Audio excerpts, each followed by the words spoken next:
51 Racing, number 2, Sherman. The 22 Franco Scarlett. Ben Boardman in the 337 Audi, Rookie Monsters machine in 5th. Isaac Barkley, number 81. Roberto De Filipis in the 5, Secandi Motorsports machine. In an 8th spot, Angus Tong in number 37. Alex Solonak in another 17. We got 2 17s out there. Dennis in the 18 car in the 10th spot. Robert Merlino in the number 1 racing LMP1 and Reno the Law at number 27. So 12 LMP1s when started, and they're actually still in the race going at it. There's been a lot of action so far. We're going to go down to the LMP2 class now. Sean Jacobs, LMP2 number 57. We got Augusto Arias in the 333 machine. Robert Strachan in the 36. Taylor Lane in the 33. Eric Monet in the 51, racing number 51. Ewan Bishop in the number 36 LMP2. Pascal Chaplin in the 57. Antox in the 59. Alexandro Barcelos in the 111, and Rick Hyde in the 99. But he's been in the pits 5 times. I think Rick Hyde's having a problem with his machine in P2 class. So we've got Rick with us in the booth, Bron, so he might be able to give us a bit of insight into what's so Rick looks like Rick's out. And we got going down the GT class. We got Ryan Verdata in the GTLM number 73. Mark Viet in the 164. Jean Prime Emengol in the 773. Don Napper in the 3. Mark Leland in the 13. George Angelidis in the 57. Dave Crawley, Hitman in the 222, and Takumi in the 972 Corvette. So that runs through the whole field of cars we had here. We had 30 started in this race, and it's been an eventful race so far.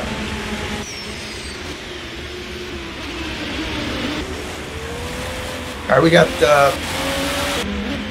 trying to get some action on the track here, trying to find the closest battle. There's battles going on everywhere.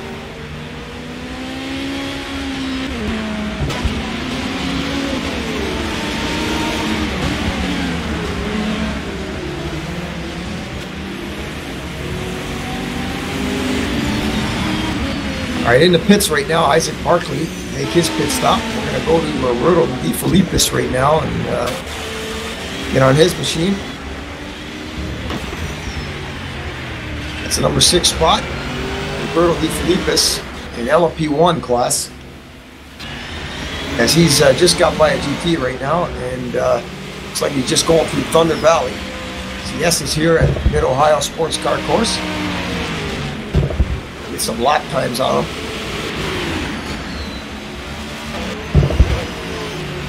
Secandi Motorsports, number 5. That's a Nissan in LMP1 class, Roberto De Filipis.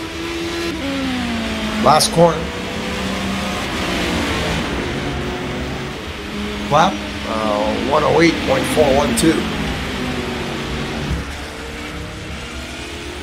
All right, we're going up to the LMP1 leader right now, Lazarus Philippikos.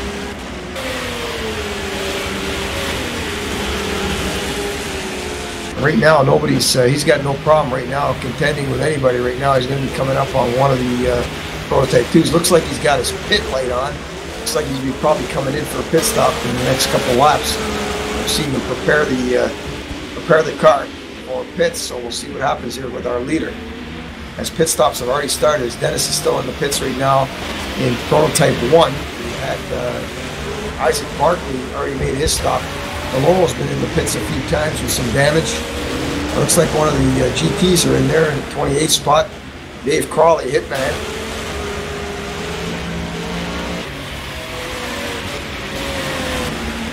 See if Brett can't work some of the cameras for us here and get some of the action.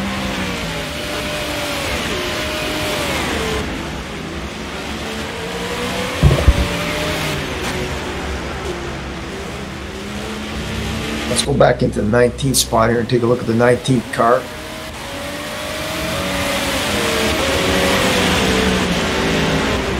It's one of the P2s, number 59.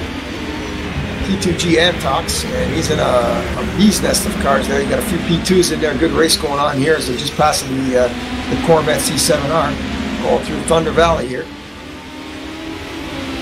Here comes one of them. Looks like the LMP1's coming up on him right now. You can't get by him here.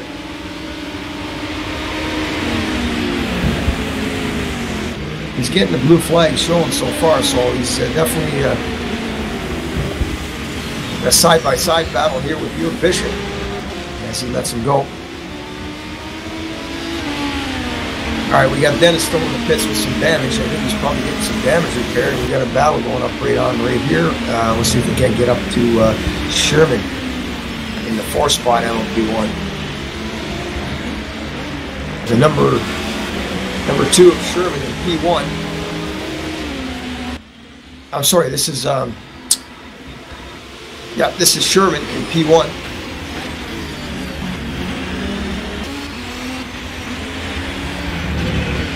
In the 4th position. And you see he's going after Franco Scalette in the 3rd spot. So close battle here trying to get Franco Scalette. It's the Canyon Motorsports, number 22, just ahead of him. And this is for 3rd spot. So that Porsche versus that Nissan. I'll follow these guys for a little bit here. And just coming through the last corner. Oh, the Nissan goes a little wide as Sherman gets a little bit of a run on him heading into turn 1. Looks like he might get a run up the hill here. He got a good entrance into turn 1. He's got a run. He's got the slipstream going up to the keyhole into turn 2, but I don't think he's going to be able to make the pass in. He might be able to get him coming out. Hit a little bit of the rumble strip going in there. I don't think he's going to be able to get him coming out. Going down as the Nissan moves to the inside in turn 3 there. Coming down, blocks a little bit of the slipstream there. Gets out of the slipstream going into turn 4. This is where he might get him here coming through the, when he gets a little light going through turn 5 here. Sets him up here through the S's of Thunder Valley. We're here at the Mid-Ohio Sports Car Complex here in Mid-Ohio, USA. Mid-Ohio, USA, a little bit south of Cleveland, Ohio, and Sherman battling Nissan here with his Porsche. Franco Scalette, as he's right up on top of the second last corner here, coming through the final corner now. He seems to get up to him there. We just can't seem to get the pass on him. We're going to get a little traffic coming up with the GT, so maybe we can pin him down. Now he's right up behind him. See, there goes a pass. Maybe he's going to try. Oh, a little defensive move there. Going to the inside now into the keyhole. He looks like he's got the pass. So not contested there from Scalette. And Sherman takes over 2nd place in that number 2 Ferrari, that number 2 Porsche in LMP1. Let's see if we can't get a little further back here and find some more action. Got some action in 5th spot here with the LMP1 class car here. With Francisco Scalette as Dennis goes by. But I think Dennis was laps down here.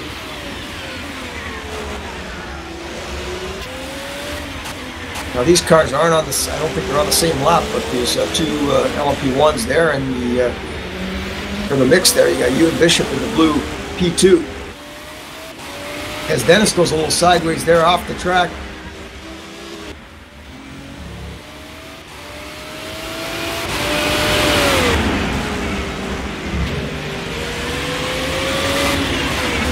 See if we kind of find a little bit more of a battle here. Bob Merlino going off the track in there in the number 1 machine, and he's in 10th spot. So see if he gets it back on there. I'm watching 10th spot right now. You guys are watching the 5th. And we'll see what we got to find a battle for you on the track. Your closest battle right now. So you can't get a GT class car in here. Looks like we got battles here going on with Prototype 2 in the 15th spot. So let's get down to the 15th there with Tyler Lane. Man, this is a battle here. Tyler Lane here. He's in the 15th spot. He's coming up on the 14th spot of Eric Monet. So they're the two black cars there. Monet's just in front of him.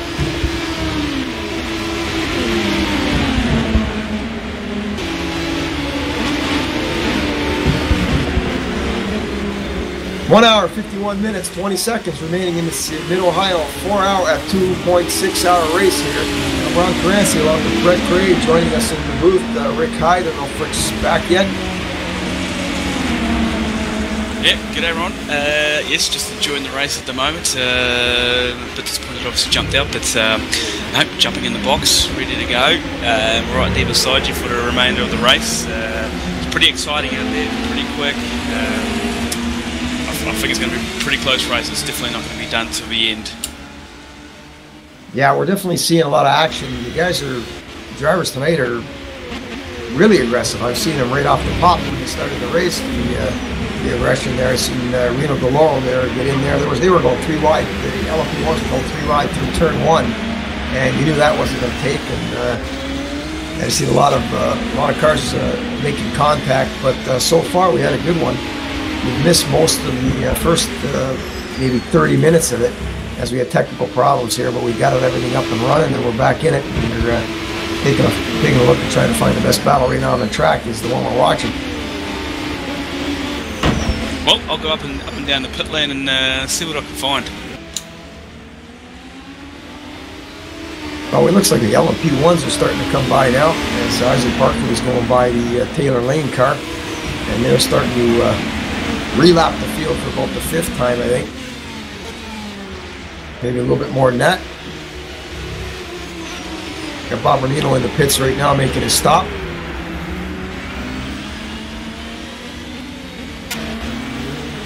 A battle here with the, I think the 6th place car right here of Angus Tong here. I'll see if we can get him on screen for you. Rookie Monsters.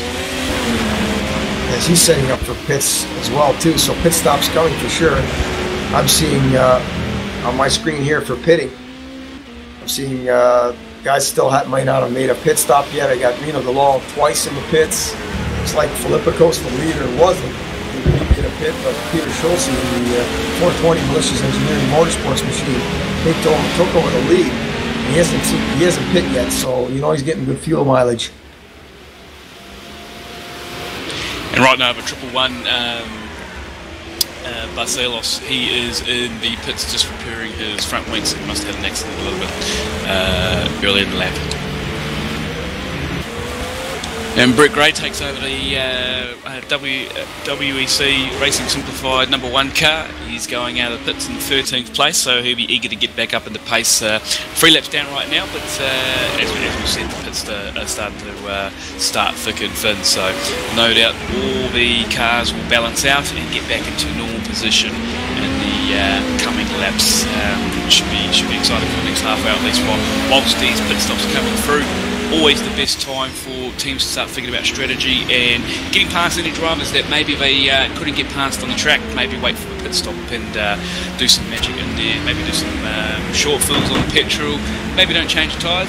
If you're using the mediums and the hards out there, I'll admit you could probably use those for at least 2 stints. That's how the wear is so low on those. So plenty of strategy comes into it now.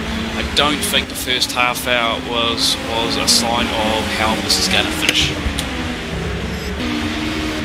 No, they're definitely going at it hard now, and it's going to be one of these who's there at the end type of races. Strategy is definitely going to play a big part in here. We got a yellow flag in sector 3. I'm trying to find it, see who's off the track. Oh, it's a hard hit. The 15th spot there. I'm trying to get him on screen for you here. Hit very hard. Tyler Lane. As you can see, the front of his machine there is just completely collapsed in. As he's trying to get that car off, hopefully we got him on the screen now. Yeah, he just needs to relax. He just needs to slow down, get composure, get the car at the wall, and take it slowly back around to the pit stop. Little tip though, I will tell you, these cars without the front wing and rear wing are still very drivable around the lap. I have personal experience. Yeah, I've seen you had a bit of problems there. I seen a bit of a disconnect too, but it looked like you got the thing started again, and I figured you're going to get back into the race. Yeah, I was doing all right. I was right where I was supposed to be, where I wanted to be placed in the race. But then I realised that my settings were set to a joypad, and I had to figure a way to get out of the race. So I disconnected to come back in. But I thought I should have done that. So I pulled off just the wrong settings. I didn't have enough throttle going down the straight. Looks like our leader's getting set to come in the Prototype 1 class. It's Peter Schulze in the 420 Ballistics Engineering Motorsports Nissan, and it looks like he's preparing to make his pit stop. His crew is going to be getting everything all set up on the wall there. Hopefully he's going to have a clean stop. Don't know if he's going to be taking tires. He's getting good fuel mileage in that Nissan. Well, Lazaros, Franco and Roberto are all within striking distance of the lead car, so it'll be interesting to see what Lazaros and Franco and Roberto do behind him. No, Schultz is staying out. He is 3 seconds ahead of second place, but as you say, expecting a pit stop anytime soon, and we'll see the kind of strategy he's got against Lazaros and Franco, who are only 11 seconds behind. But Roberto De Felipe is 45 seconds behind, so I think he's the key. Once the pit stops are done, we'll find out if Roberto's strategy of undercutting was the right one, or if Peter Schulze staying out longer was the right one. All right, we got Angus Tong in the pit lane now, so he's making his stop. And looks like Ben Foreman made his stop in Prototype 1. So Ben's on a stop. It looks like right now we got... Philippikos has made a stop. Skelett has not made a stop. So it looks like the Nissan seem to be getting the great fuel mileage in this one here, and I think it's because they definitely got the fuel mixture dial in there. They can turn the fuel mixture up and down, and they're getting some good mileage here. But yeah, how funny is that? That's a turnaround from the first couple of rounds when it was in fact the Rebellion that had the fuel mileage. All right, let's see if we can get back in GT class here a little bit here, and try to get that 28th car right now. And he's just getting past here Takumi, as him and looks like one of the Ferraris are going at it right now. Side by side down into turn 3 coming up, and here comes the LMP1s. They're trying to get by. Oh, right through the middle. Well, they made it clean. So Hitman and Takumi, oh, contact there. Takumi in the Corvette and Dave Hitman in the Racing Simplified machine there, the Ferrari 458, little contact there. Nobody really got any damage or anything from that, but a little bump, a little side swipe there. That position, they were definitely going side by side through the turn 3 and then down into 4. Now they let the Prototype 2s go by, and these guys here were pretty close. It looks like they're battling pretty good here, the Ferrari and the Corvette.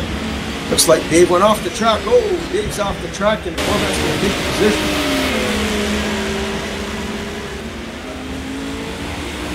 So the Ferrari had a little speed wobble in the second last corner here at Mid-Ohio, and went off the track, and that gave the position back to the C7R Corvette of P2G Takumi in the 972 GTLM.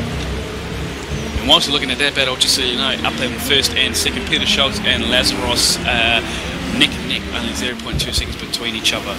It's getting very, very tight here up in front. Yep, we got the camera on them now.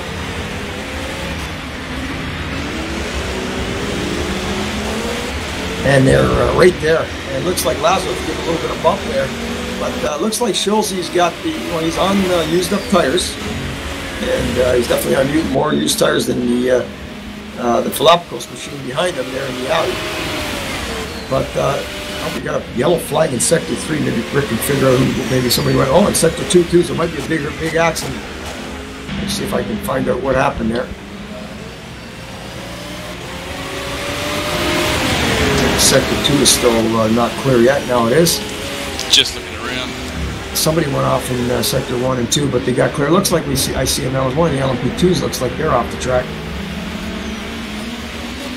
But we're still looking at this battle here as Philippikos is right on the tail. This is for battle for first place. And prototype won and the overall race lead?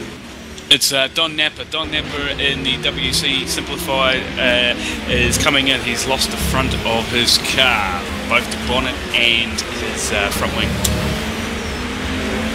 Oh, almost a pass there from the Olympic machine there. That's the Rookie Monsters machine. Got 2 number 17s in this race right now, so white one there. Another accident. Sorry to jump in there. George Angelides in 27th has had a major accident in the wall. Back down in the position 27.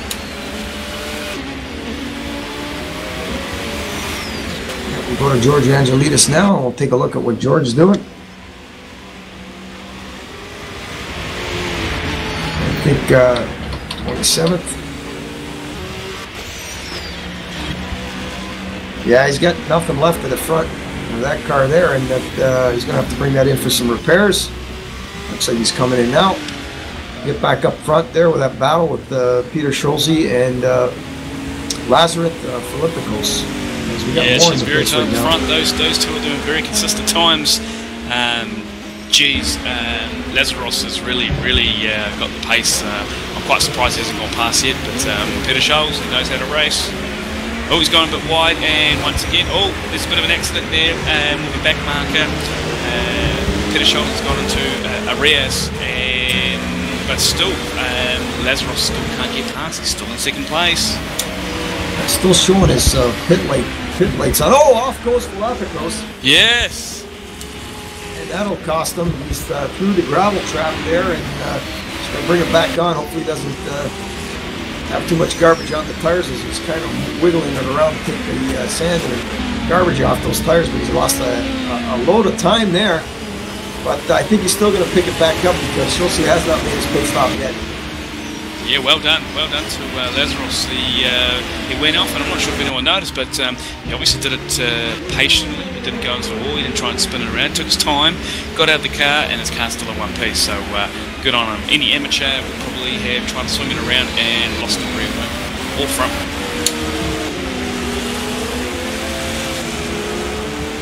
We've got a lot of cars in the pits at the moment. Sovenok has just come in 6th place. Eric in the 51R car is just coming out of the pits now. See if we can't get back in 20th position right now. Looks like Antox in the 59. That's prototype 2. He's not contending with anybody right now, but there's also definitely a position change, but that's for the overall, not for class.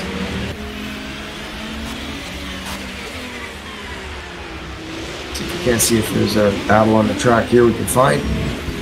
Just looking now, pretty clean out there at the moment.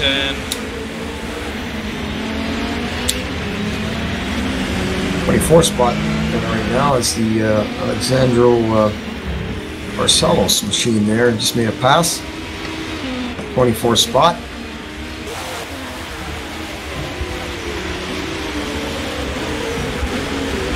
Another prototype 2, the 111 machine. One of the newer drivers, Alexandro Barcelos.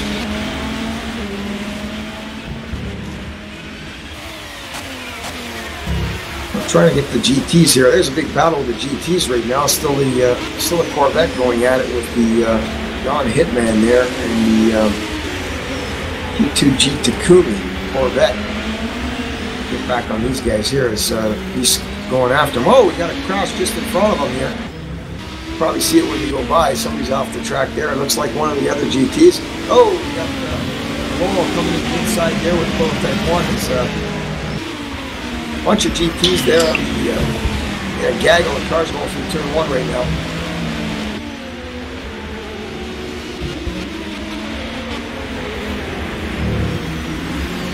Well, we got an hour, 37 minutes left of this one, and it's been eventful. We'll see how many cars actually finish it. I think the cars should finish, but I wouldn't count on the cars to be in the lead, that are in the lead right now, to be leading the race, because you can call this one anyway. This one here, you can just flip a coin on. Yeah, well, if you saw earlier too, Lazarus went off a little bit slightly, and Peter Scholes actually took advantage as soon as he saw that. He went straight into pits. He's changed his tyres. He's only 30 seconds down now after Peter's taken the pit stop, but I think that's to his advantage. He's maximised the maximum time that he will lose to Lazarus, simply because Lazarus went off. So good on Peter. He's only 30 seconds behind, and now he's on good tyres. No doubt he'll be trying to get those times down to catch up and take the lead when Lazarus comes in. We're going to get in cockpit shot here inside the Corvette as they're going at it right now with the Hitman machine reading his mirrors there. And the Ferrari's right there in his mirrors, and here comes some LMP traffic, so we're going to ride along with the number 26 position car here, T2G Takumi. He's got a ear full of LMPs right now.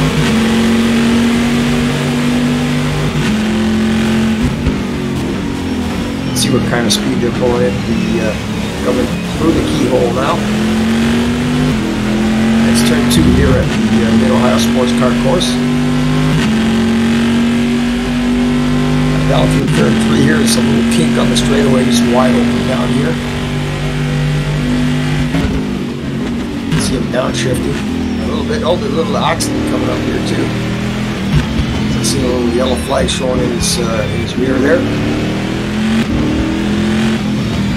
Going to have a mirror full of one of the LMPs very soon. As you can see, here comes the Scandi Motorsports machine.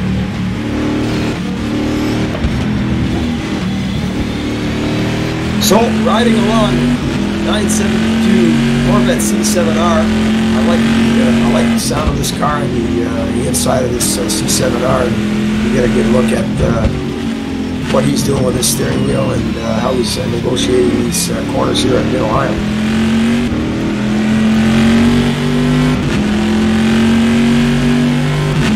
Lap there with him, the last lap of 121.3. Not a bad lap for the Corvette, considering he qualified at the 119.9 bracket.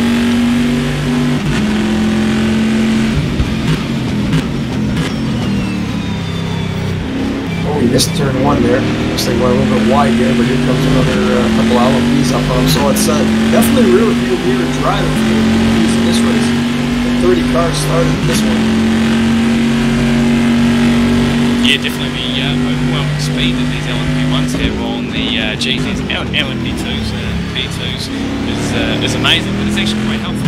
This is the best round we've seen the LMP1s giving the GTs and P2s space and getting around quite cleanly.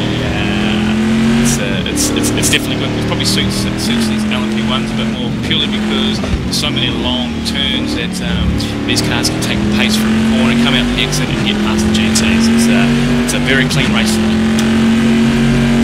Alright, so Lazarus is back up in front of his machine, and we'll see if we can get up in front with him here, and we'll see what happens, because right now you got Franco Stolette, the 222 Scandi Motorsports LMP1 Nissan, and he's behind him.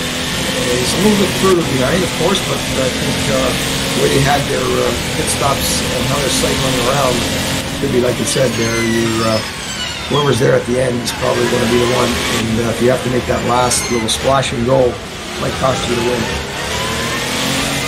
Yep, Franco's just come into second place now down the third. Franco Stolette has come into the pit lane to take his what looks like a standard stop. Peter Scholes he did gain actually some time. He actually looked down to the second to last lap. So Lazarus really needs to seriously think about getting the pits, or maybe Lazarus is all part of the plan. As I said, there might be a little short stint at the end. Perhaps Lazarus just knows it's probably better to stay on the current course and just go into pits in a normal time rather than changing to match Peter Scholes. Alright, we're looking currently at a battle for 6th spot here in LMP1. As you can see, Ike's Tom going after Isaac Barkley.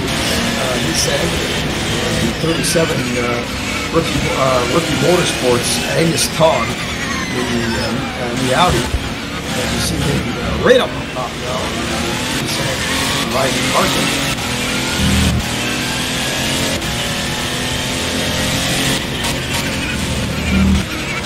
Guys are going at it pretty good too, but it looks big like accident on the front straight, big accident. Barcelos and one of the GTs has had a major accident on the front front straight. Oh, Barcelos has spun out and he's trying to get the car back straight on the front straight, and it's not going very well at the moment, actually. Alright, we should have him on screen now. Trying to figure out what position he was in. Barcelos is in 24th. Yeah, we're there now. We should be able to see him now. He's lost his wing now, unfortunately.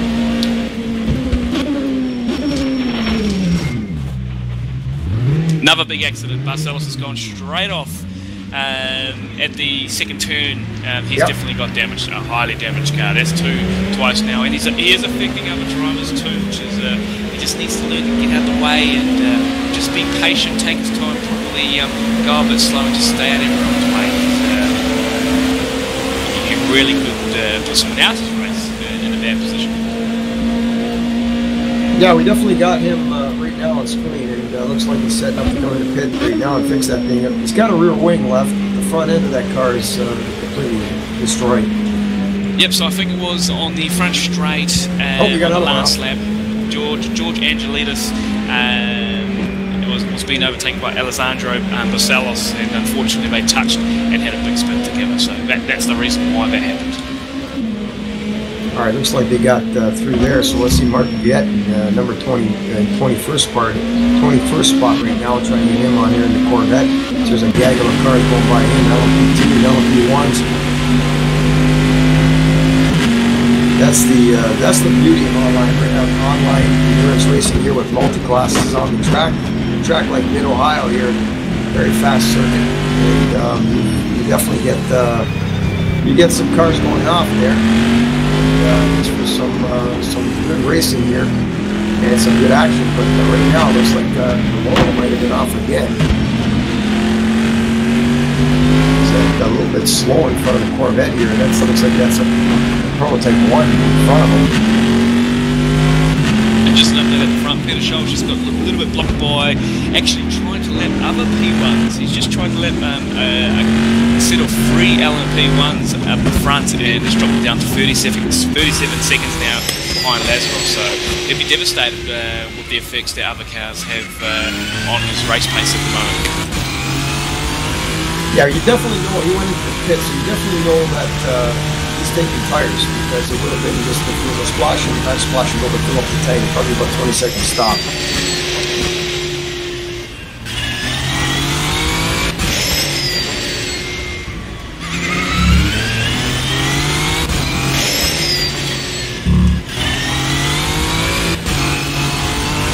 Yeah, quite a few cars here in the pit lane, and quite a lot of cars in the pit lane without front wings. So yeah, it's definitely heating up, and I think the conditions of the track is starting to change as it does throughout the day, and obviously losing a bit of grip, or the conditions are changing up that they can't rely on their original line from the previous lap. I noticed that when I'm out there, that's what happens. So I'm sure some of these reasons for the accidents are because the conditions keep changing.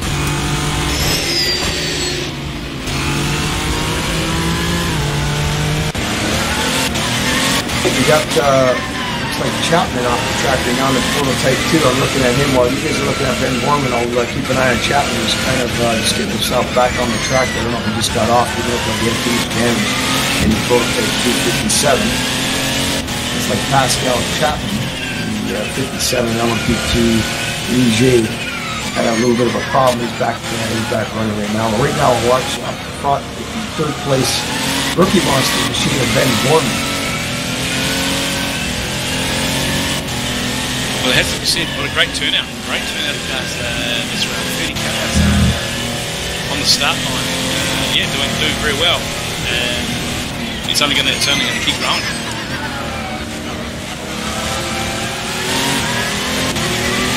Yeah, very nice track. The first race, they only had one LMP2. In the first race at Daytona, we only had one LMP2 car, and now at least half a dozen.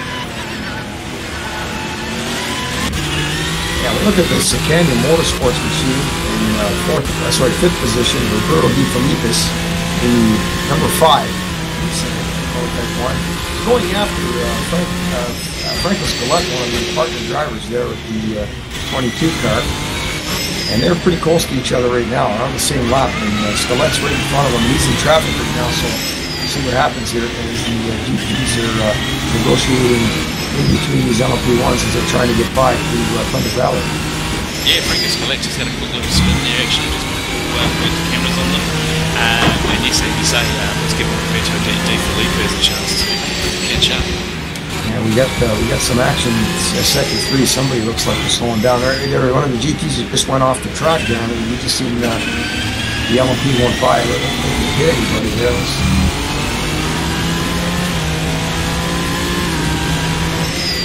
Yeah, B. Russell's coming into the pit stop now. He's coming in very slowly, so maybe some damage. Oh, yes, he's lost his rear wheel. Also looks like one of the, it looks like Don Napper's got no front end on this car. I don't know if that was just a glitch or something. I didn't see a front bonnet. The Don Napper machine in the Ferrari 458 when the LMP went by. Maybe just on my end of graphics. Another yellow in sector 2. See, we're just coming up on here. Let's maybe see what happens here.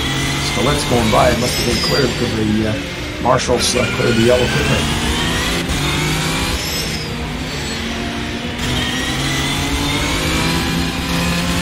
See if I can pick up another battle here on the track. We got a lot of cars hitting it yet. Different cycles right now for the pit stops.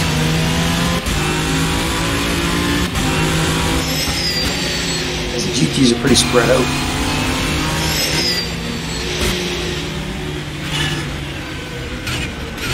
We got Taylor Lane in the LMP2 33 coming in to make a stop. Alex Solvenek got a drive-through. It looks like a drive-through for Solvenek. That looks like speeding. So Solvenek, the 17 Rebellion LMP1 is going to have to make a pass-through. And we've got a great battle in 7th and 8th. Angus Tong and 51R Sherman neck at the moment, battling it out. Yep, we just got them on screen. Sherman just got around. He's just taking 7th place on Angus. Some cloud cover coming in here, and you can see the sun is popping in and out of the clouds. Every once in a while you get the cloud cover, you get a lot of shade. The track tightens up a little bit there, and the sun starts to break a little bit, and the track gets a little hotter, and the thing starts to loosen up again. So we're going to have to chase the cars through this race as well. Still got an hour and 24 minutes left, so there's a lot of time left in this one. These two here are definitely going at it. It looks like the GT is going to hold them up here through the 5th corner and then down through the Thunder Valley Essex. Now they're right up on top of each other. We're going to watch this battle between Sherman, the number 2, and Angus Tong, the looking on machine right behind him. Two black machines, one's a Porsche, and behind them the Audi. Manufacturer battle here going on.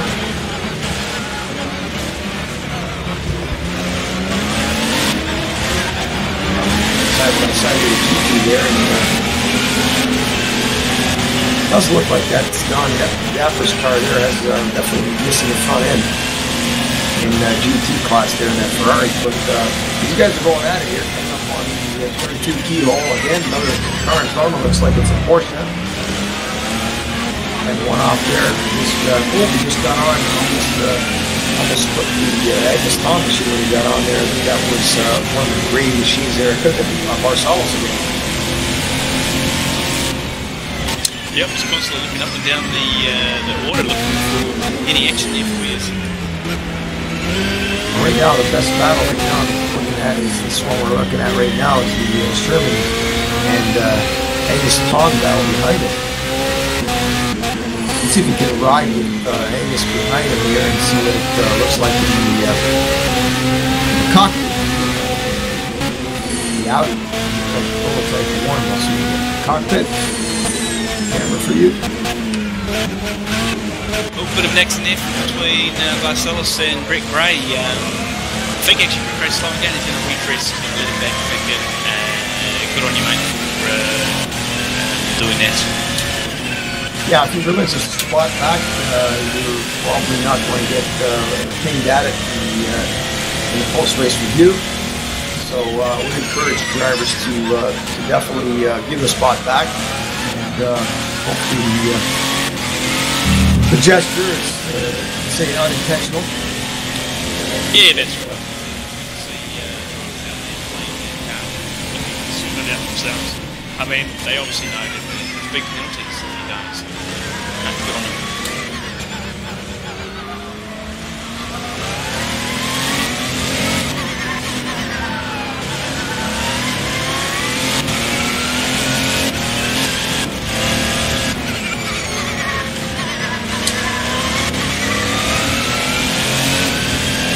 Ron, you must be happy with the field that's come out today. You must be happy with the worldwide field that we're getting. Yeah, it's definitely a good field. We were expecting 36, but we got 30.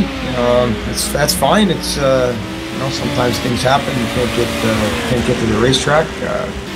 Nothing you can do about it. But this is the biggest field we had so far, and looks like we're going to get more and more cars in there as the series starts to get right into the into the bread and butter part of the series. And I'm pretty sure there must be a full grid ready for Le Mans, no doubt, later in the year. That will definitely be one of the pinnacle races in your season. Yep, speaking of Le Mans, that weekend there, we also have the Indianapolis 500 on the Friday night before the Le Mans 24 we're going to have on Saturday. So still a lot of room in the Indycar series over at rfactor2wec.com. You can come over and sign up. We kind of got a little bit of the kinks out of it now, and get the pace car working, and we got all our files working right now, and hopefully next race we have at Long Beach will be a really good one, and from there hopefully we'll get more guys. But the when's that 500 race? Yep, that's a 2-week event for the 500. Well, it's a 2-night event for the 500. It's a Friday week before the real Indianapolis 500. Then the weekend of the Indianapolis 500, we're going to run ours on the Saturday. On the Friday night, 7:30 Eastern time. That's in North America. It's North American Eastern time, and then the Saturday following that, these guys here at the WEC Endurance Series here are going to go at it for 24 hours on Le Mans. So it's going to be a good weekend. Yes, it is. Looking forward to it. See who's going to be doing the double duty that weekend. Let's see if definitely we're going to be doing it with the cameras, and so we're going to have a lot of coffee and sandwiches for the whole weekend. Yeah, that's right. But there is definitely some room, so come on over and sign up. There's always plenty of room to get into the series. If you like IndyCar racing, drop in. We've had a couple of races so far. We'll see if we can't, carry on with the season. We're going to following the full IndyCar season, the Verizon IndyCar Series. And hopefully it'll be a fun season. These guys here are in the sprint race right now. This is the 2.6 hours of Mid-Ohio. I'm Ron Clancy along with Brett Gray. Bob Merlino's joined us in the booth now, and we also have Rick High here, who was previous driving the car as well, P2 class, and this unfortunate, mechanical failure go on there, and the wrong steering wheel, we'll call it for Rick there, and hopefully next time we'll get it all straightened out.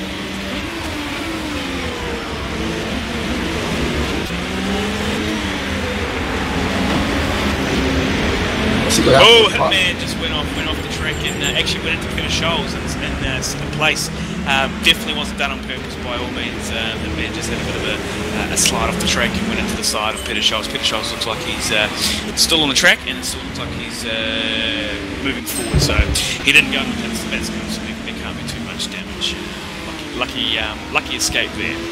Got to watch those GTs and LMPs ones when they're close together, and that in itself is plenty of action. Yeah, we got him on. I got Hitman on the screen right now. The Ferrari 458. Doesn't look like there's any damage done with him, but here comes another LMP right now. Looks like Sherman, the third place GPS LMP1. Boy, the cars are racing hard. We got 1 hour 17 minutes to go, and see what happens here. We got Bob Merlino along with us in the booth here. Bob, can you hear us? Yeah, you hear me?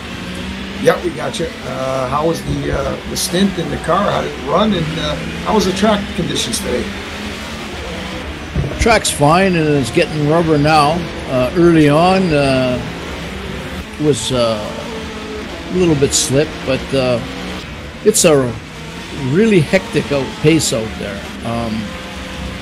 You gotta attack, but then when you come up on situations and back off, you're programmed to attack, and that's when problems out there.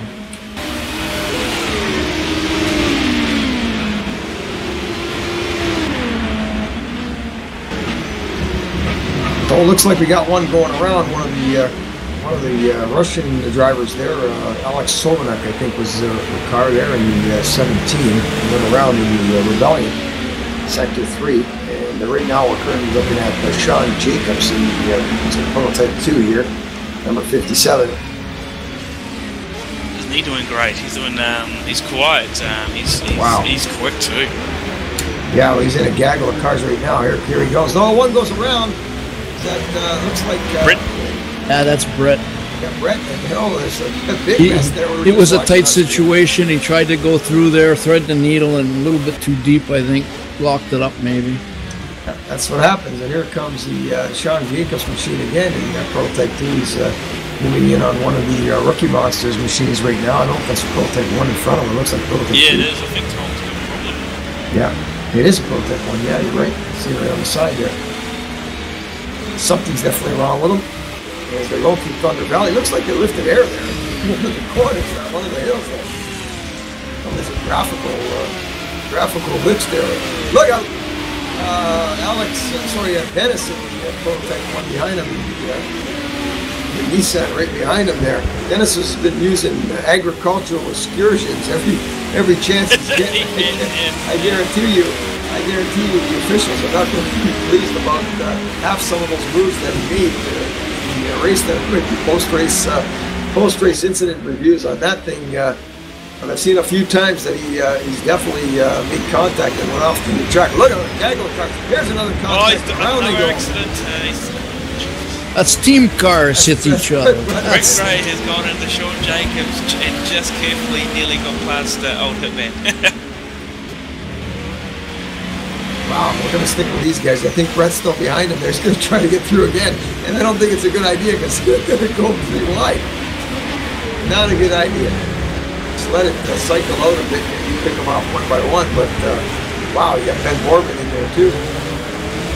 That's the problem, Ron. You back off, you lose so much time. And there's not a lot of places where you can make a nice gentlemanly maneuver to get by somebody here. Reno in there as well too, coming up on the in the mix. So let's see what we can find here up front. Here we got Sean Jacobs still. We're looking at Sean Jacobs as he's second last corner, negotiating the last corner now. Let's see what his lap time is here. Last lap of 111.139. That is an absolutely good lap for the prototype 2 because we qualified in the 110.3 bracket. So he's definitely on race pace in that number 57. Yeah, it's a bad situation, Ron. Like many years ago when we were competing, when the P2s were so much close to the P1s. They had the cornering a little bit down on power, but they were right up with the P1s.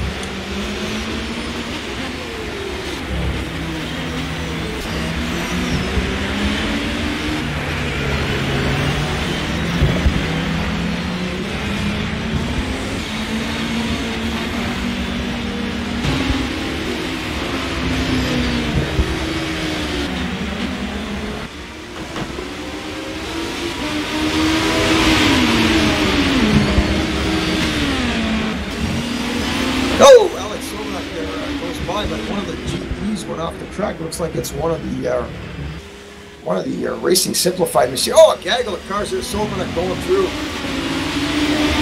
Just a gaggle of LMPs through the last corner there. Well, we're seeing some action here with about an hour and 12 minutes to go.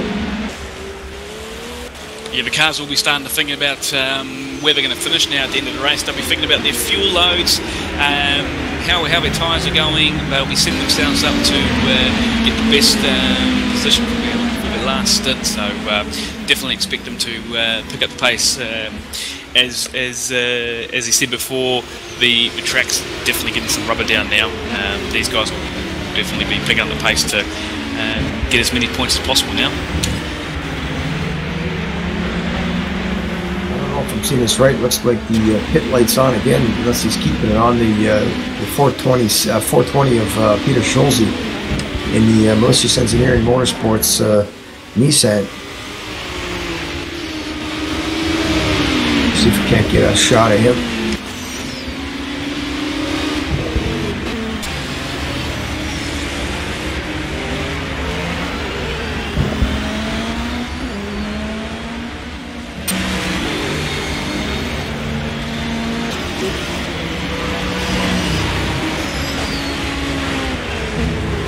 I can't get to it right now.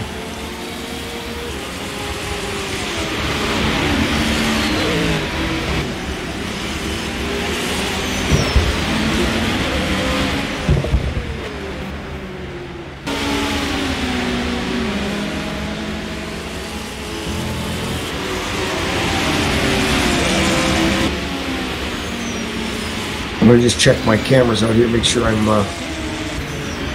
got the cameras on the trackside cameras. As right now I'm showing current, and I'm trying to get my cameras fixed up here. Rick, do you have a feed? Do you have a feed, or are you in the game? Oh, I'm in the game, and I'm with Lazarus in the front now. He's 45 seconds in the lead. He's now got put himself into a position where he just needs to hold until he needs to what looks to be his final pit stop when it does come up. If he can just stay where he is right now, he's in a good position. He just needs to keep his distance. Yeah, number 17 there of Lazaros Filippikos there in first place in LMP1. A little information on him. He's actually racing on a pad, so I guess that's tough to do. But that's impressive. You know, yeah, he's definitely keeping pace with the cars. He's leading the race, but I would rather he had a wheel, because you know, steering with your thumbs might be difficult. But you know, you're trying to simulate sim racing, and you figure, I mean, it's not illegal. We're not gonna say you can't. If you can control the car well, why not get on there? But you're really trying to get the sim working right. You want to get your arms into it and your wheel turning, and you know, not just moving the thumbs around a little bit here and there. Yeah, he's very smooth. He's definitely one of the very few that can use a joypad. Definitely would recommend anyone using a joypad if you're all over the place, of course. But yeah, somehow he's doing it very well, and I know it can be done. And like you said, I think we've got the right cars, the right settings, and allowances, driver aids allowances to allow for someone to use joypad. But if you didn't have these types of cars and these types of conditions, yeah, it doesn't work all the time. You couldn't use a joypad on a Indycar around Indianapolis, that's for sure.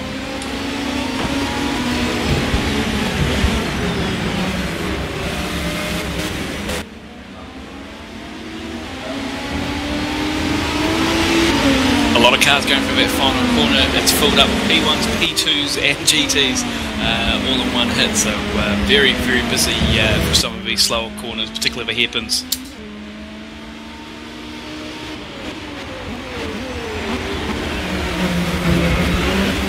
Yeah, right now we're with Sherman in the 6th position, LMP1, and doesn't have anybody bothering him right now in the number 2. His last lap, 116. His best lap of the race for Sherman was a 108. Looks like a 108.5.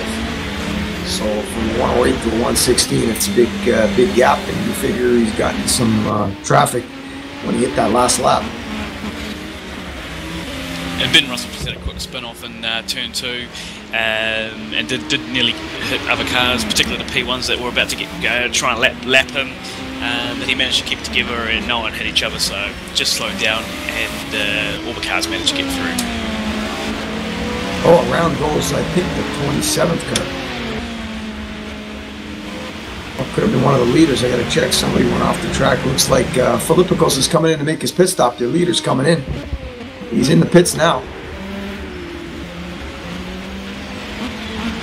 Here we go. I'm going to ride with Peter Schultz and see where he finishes off when this pit's finished. We'll see if second place Peter Schultz can get back into the lead, or if Lazaros has done enough to get out a bit of a gap and then get back out in first place. Well, he's got some traffic right now, and I'm just getting through the GTs there. Would this be his last pit stop? He doesn't need to pit again? He's still got an hour and 6 minutes to go, so I think they're good for one more. But we'll find out. It's definitely, I think, definitely the Audi's going to have to go another one. And there is a caution flag so far in sector 2 there, I've seen. Right, Peter's taking the lead. Peter's in the lead. Lazaros is still in the pits. Somebody's gone off the track there in sector 2. Yeah, it looks like it's Hitman off again. Oh, he's on fire. It looks like he blew it up. Oh boy. Hitman's on fire. It looks like it's all curtains for Hitman, and he's parked it up against the wall there. And that's it for the Hitman, Dave Crowley there in the 222. Oh boy. That's one of our team cars, and Dave's going to bring it back to the pit lane there, and that's it for David. So he's out, blown engine there for Crowley.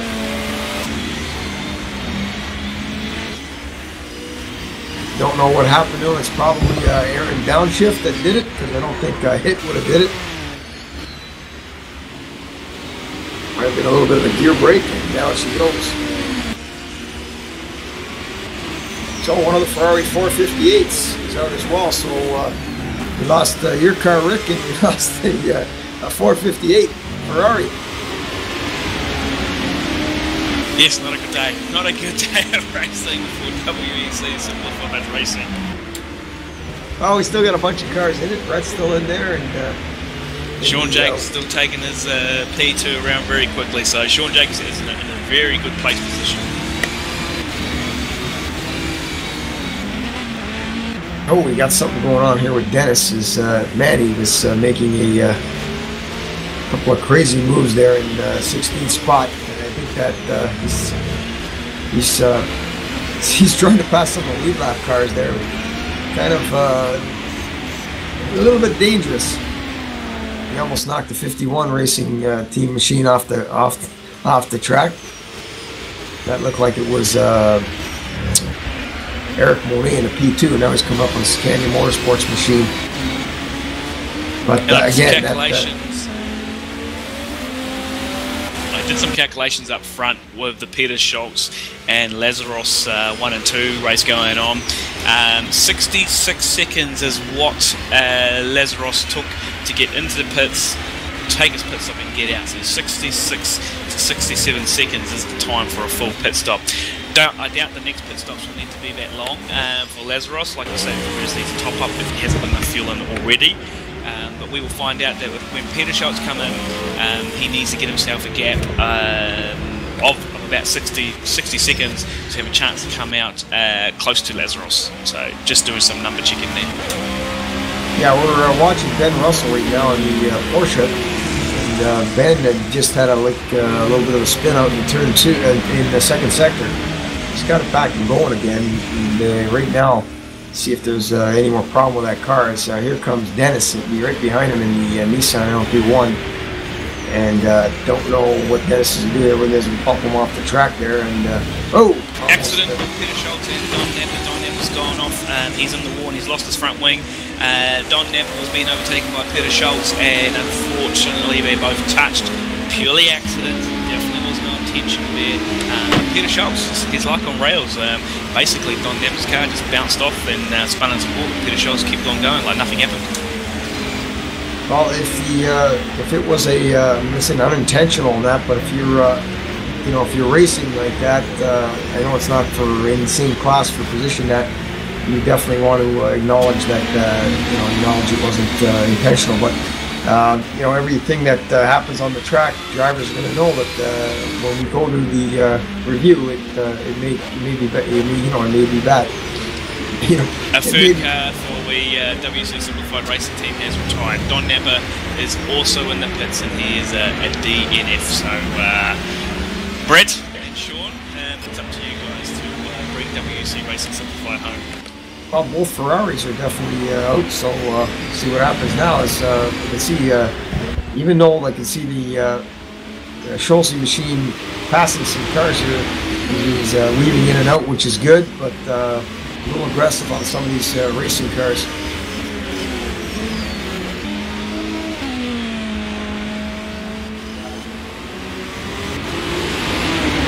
Looks like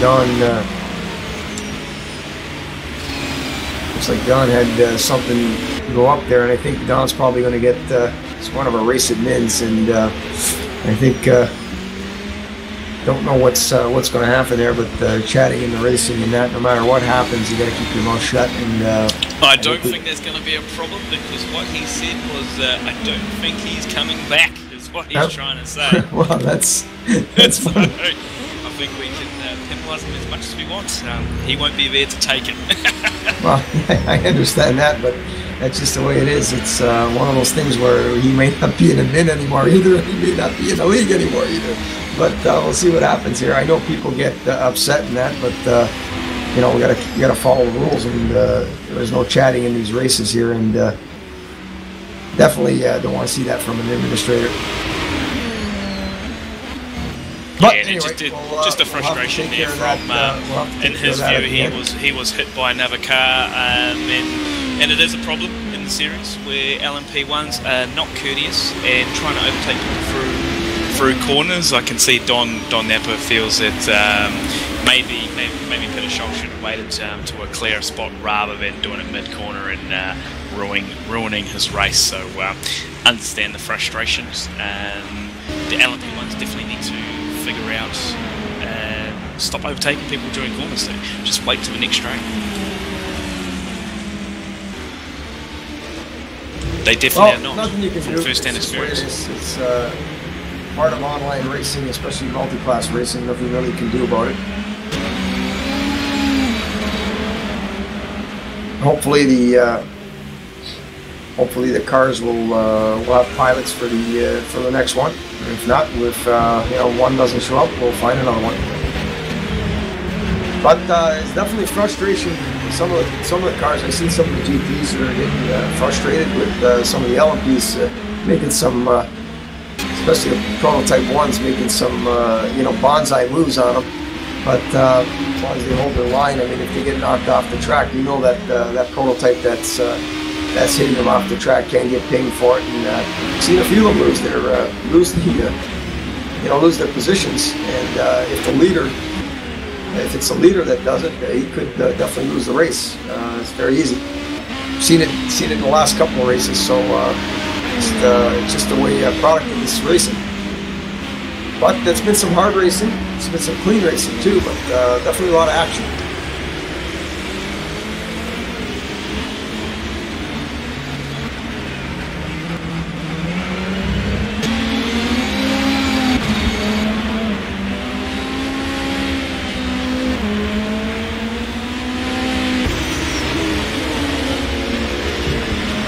Trying to find a battle on the track here, see who the next closest battle is, but right now I think we're watching Sherman's machine.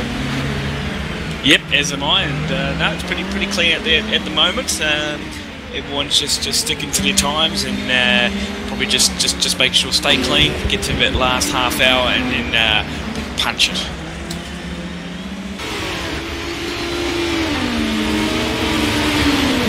See if we can get back up to the second place car as Lazarus there is starting to throw some laps down here, trying to catch up. Let's see what happens here. He's got looks like just under an hour now, 57 minutes 34 seconds remaining.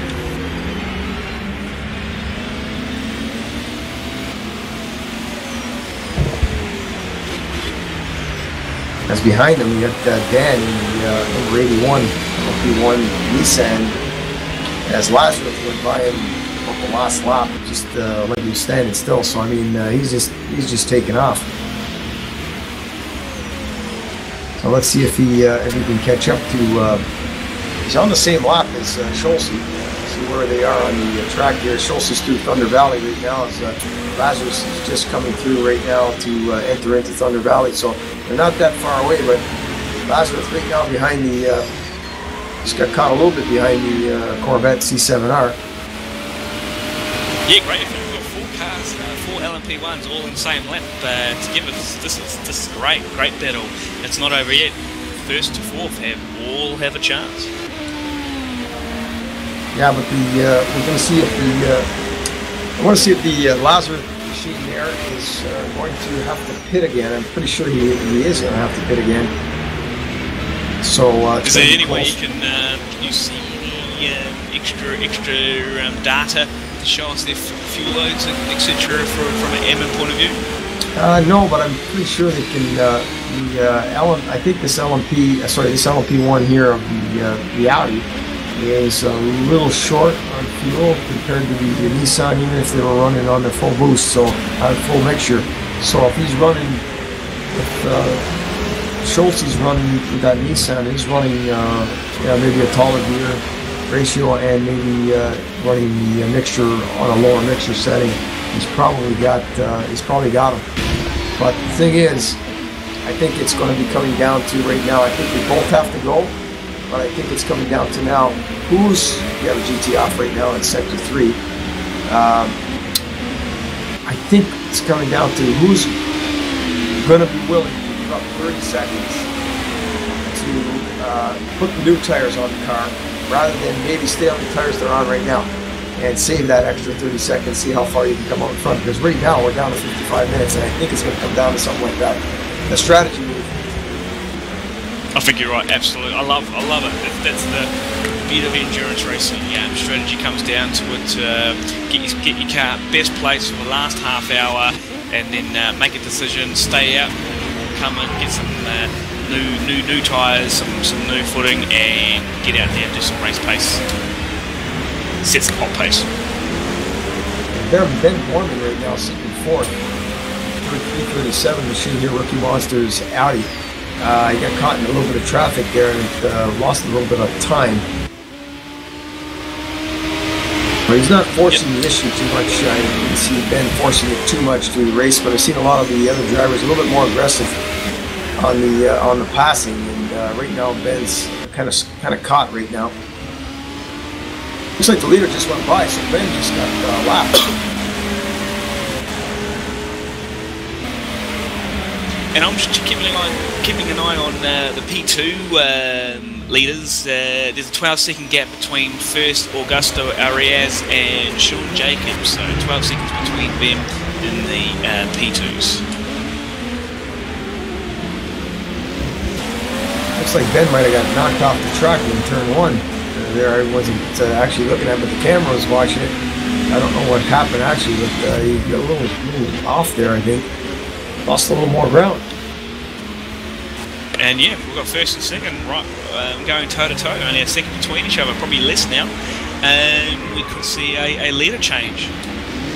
Yep, he's caught up to him. So Lazarus is definitely caught. Oh, he's right there now, too. He's right on top of him now. And I think he said before, this Audi must have a small fuel tank because he's got such hot pace. Clearly looks like he might need to pit a little bit later again. Oh, a little bit of a touch. Yeah, he's right on top of him now. He's definitely going to be able to make the pass. It's just not. It's just a matter of when. And if he can get by him now and put a little time on him there, and maybe he can come in and take the just the fuel. Yeah, absolutely. This is fantastic, man. We're outside in the keyhole there. He's not going to make that happen there, but he might make it down the straight now. Take a little bit of a slipstream. He's right up with him now. Got some traffic coming up too, going through turn 3. I think he's going to catch him about turn 5. That traffic. This is going to get hairy, I think. Look out! Right into the GT there. That's where you don't want to bump the GTs. The GT's trying to drive its line there. Right, I'm going to make a prediction. I have seen Peter Schulze hit a couple of the GT cars. I don't think Lazarus would know this, but if those penalties do come into play, Filippo might actually be in a better position than he actually thinks. He may risk it, but not knowing that if he tries to go overtake and potentially hits Peter Schulze. There he goes. He did it himself anyway. Kind of cut him off there a little bit. He got underneath him there, and he cut him off a little bit there. So let's see what happens here. It's hard racing, but if he does that again, tries to go defensive when the car is actually up beside him, it's going to get himself taken out, and I don't think it's going to be his fault. He moved over once, which is okay, as long as he doesn't impede the car on the second time. So it's all right to take the line. That battle. I'll go see what else is going around on the field, but I reckon that's a great battle to stay with. Oh yeah, definitely. He's this for the lead of the race here in LP1 and overall. These guys are going at it. So we're going to stick with these guys. Yes, the rest of the field is all clear. I will keep coming up and down the order to see if there's anything else there for you. But the hot is first and second.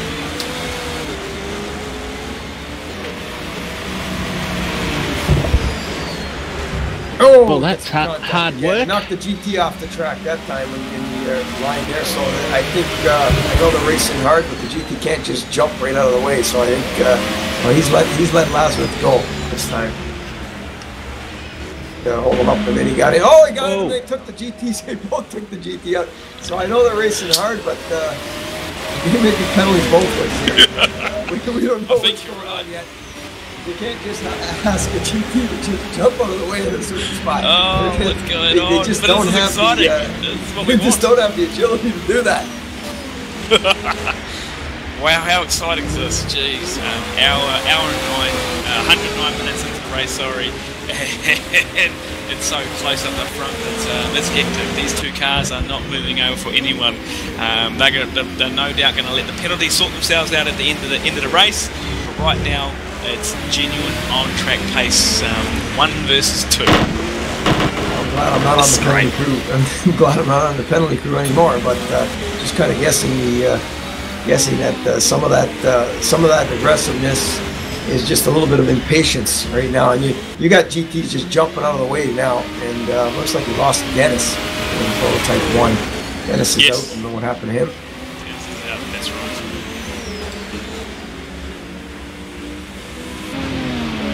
But I know it's coming down to it in the prototype 1 here, and I know there's like 49 minutes to go, but you still got to pay attention to who's on the track. You can't just run over the cars. So definitely, those guys, I guess the crew will take a look at it and we'll see what happens. But these guys here, they're battling hard, and don't want to put anything off the two cars that are going at here, because they are giving you a good show. But, just an update, P2's gone off. P2's gone off into the final corner and is now gone to pits, lost front wing. Just an update on P2, first and second. Arias is in first in the rookie monster car. But Sean Jacobs, he's now gained. He was 12 seconds a few laps ago. Now he's only 6 seconds behind. So good gains there in the P2. I think that's going to hot up near the end of the race. It's going to be tight. I see Reno right in behind him here in P1, and hopefully he doesn't knock one of the team cars off the road there. But looks like we're looking at Jacobs right now. And they're Brett, going too wide. Yeah, that I am. Mate, how was it out there? How was your stint? How'd you feel? I'm glad it's over. I've got to say, you get about a lap and a half of 2 laps of clear track, and then you're sort of on top of a bunch of cars again. But in saying that, a lot of these LMP cars, they're just not being patient down through Thunder Valley. I'd just sit behind the GT cars and work my way through Thunder Valley behind them and get them coming out of Thunder Valley on that short chute there. Yep. But a lot of them were just pushing past me, and I'm thinking, you're kidding, like, yeah, I don't know how many have got into damage. Too aggressive with some of these prototypes. We've been watching on screen. I mean, it makes for a great show and great watching, but some of these GTs got kind of shafted a few times, and it was the 2 laters that were going at it too. And I know we were talking about it on screen here. I'm not 100% sure, but I know those things will probably go to review, and you may see another winner in the race. Do we know what happened to Don? Because while I was Yes, doing yes, my we do. stint, he actually, he came in and he wasn't very happy. No, Yep, it I was understand that. Peter Schultz was overtaking Don Napper to lap him, but Peter Schultz forced his way through and definitely took out Don Napper. Obviously not intentional, but he did take him out. Should have been more patient, took out Don Napper. Don Napper went a sharp right because he got pushed into the wall, lost the car. Yeah, so like I said, it's probably a little bit. Oh, we got one off the track. Big here. accident It's Franco turn Skelet one here. between turn 2, yes. Franco Skelet spun out slightly to give space to a couple of the P2 He's cars. off again. But, There, into the wall. Skelet's just frustrations. Yeah, you'd be frustrated after just having an accident and you'd lose your composure, and that has happened a few times in that corner. After someone's had an accident through turn 1, they get down to that turn and they're not thinking. They miss their braking point and straight down the hill into the wall. So unfortunately, Franco Skelet's doing a fantastic effort at staying on the lead lap. Let's hope that he can get his composure and stick to it where he is, so he's got a chance to win at the end. Yeah, there's definitely going to be a few, I think, a few drivers here with a little bit hot after this one here. But LMP drivers are putting on a show. Can I just let you know, can I jump in there? Do you mind? We've been waiting for this too. Even the P2s, they're out neck and neck, first and second in the P2s. Augusto Arias and Sean Jacobs are together. But Augusto Arias has obviously got problems because he's just gone in the pits. He's taken in pits. Sean Jacobs takes the lead in the P2 class. Sorry for butting in there. Yep, we got him on screen now. Ooh, around the GT there, Corvette and Jacobs. So what happened to your race, Rick? You probably already let everybody know. Technical. My controls set up for. Well, I'm set up for a joypad, but I'm using steering wheel obviously. But I forgot to change it, so I didn't have any throttle down the straight. It was like 5 seconds off. So I disconnected I pulled out the cord to disconnect so I could come back in, but when I got back in I realised that's not disconnect, it's from genuine disconnect, not fake, so I jumped out. Do the right thing. So I'm here in the box, you guys. Very good. Doing some work for a chat. Yeah.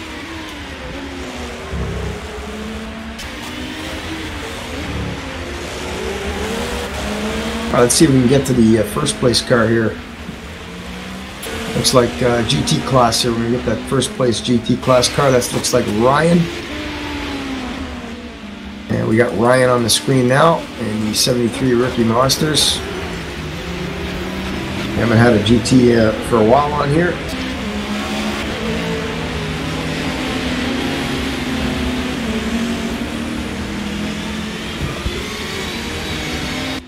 So let's run down the GT class right now. We got the leader in GT LM, number 73 of Rookie Monsters. It's Ryan Madara and Mark Viette in the 164.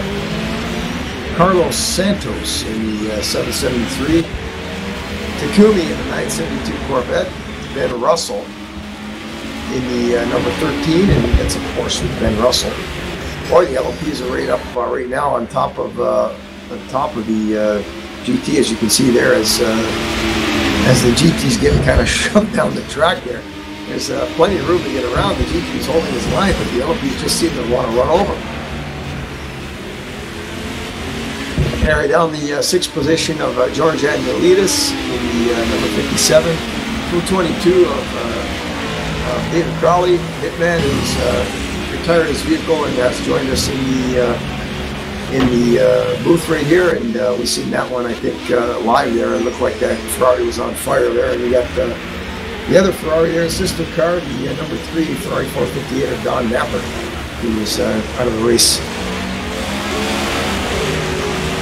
Yeah, I seen that Ferrari as I went past it. Look, I wonder which one that was. There was a lot of flames coming out of the back of it. Change down one too many. Yeah, that's what we kind of speculated there, that he might have missed a gear somehow and popped the engine, because it's pretty hard to blow it up without with hitting into something right now, because they take a pretty good wallop, it looks like. Yeah, I come up around the corner and then there was a car off the track and yellow flags. So I went to slow down, but I slowed down the wrong way. I've got to say, when I was out there doing my stint, they are adhering very well to the local yellow flags. They're backing off and not overtaking. I'm not sure who it was, but somebody overtook me, but then he pulled over and let me back past.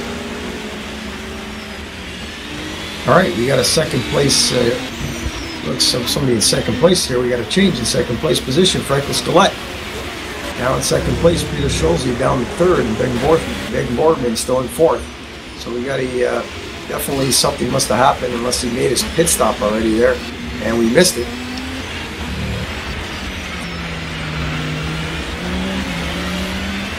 But Scalette now in second place in that 222 Sicania Motorsports Nissan.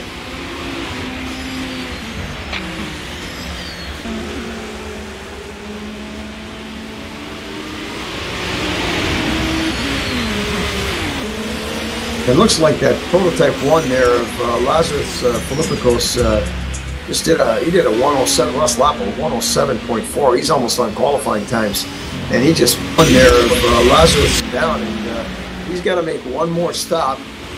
I'm guessing that he's probably going to take 4 tires the way he's running right now. If he's going to stop in the next 15 minutes, he's probably going to take. Oh, we got a big melee there off of turn 1 with 2 of the GT cars. Looks like Ben Russell and that, but no harm there. Looks like he's ready to make a pit stop. I'm seeing the pit light on, but then again, they could be just setting up for in the later 5, 6, maybe 10 laps from now, starting to make their adjustments now to let the crew know what's going to be happening in about 10 laps. But we'll follow along with Well, looks like Schultz is back in second spot now. Scalette in third. I'm trying to keep an eye on all classes at the lead, and all 3 classes. There's always a first and second battle. It's going to be tight at the end. We've got 40 minutes to go. And Lazarus is still putting down the laps, another 107.420. So he's consistent, and looks like the Schultz machine is in second place now. And I don't know, like I said, I'm going to check the pit stops right now, see what they've made.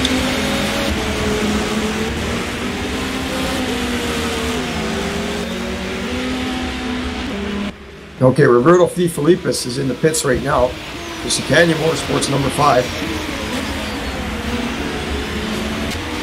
All right, looks like all 3 of the top 3 cars have made two stops so far. Scalette only made 1. Gilles, number 251 Racing Machine, he's only made 1 stop. Filippis is in for a second stop now. Heinrich Ton made his second stops. 3 stops for Dan in the 81. Marino, I think they made 4 stops already, but showing Marino 1 right now, so that's another stop that they made with Brett and Bob just switched and put Bob back in the car.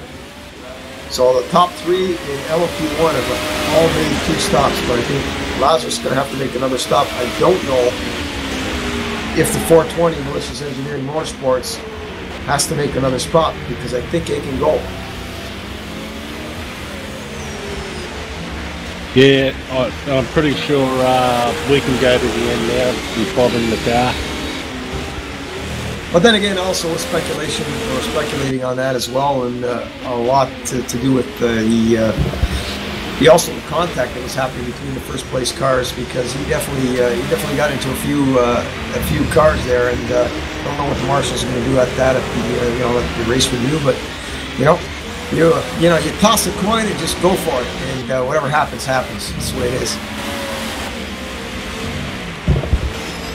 I don't think the GT drivers are too pleased with it, but hell, they're going for the win. So, what are you going to do? It's just the way just the way it is. They should be a little bit more patient. I know they're going at it. There's only so much real estate that you can use up. And if there's a GT car and an LMP2 or a different class car around you, you gotta, mind your time. Let yourself get through the traffic first before you go back racing again. You're going to lose a little bit of ground, yes, but at least you might not lose the old drive-through at the end, because that drive-through is going to be a time penalty that could cost you the race. I'd rather take it myself. I want to race hard, but I'd rather take the time to do it rather than go to it and find out I get penalized at the end of the race and I can't do anything about a penalty at the end of the race.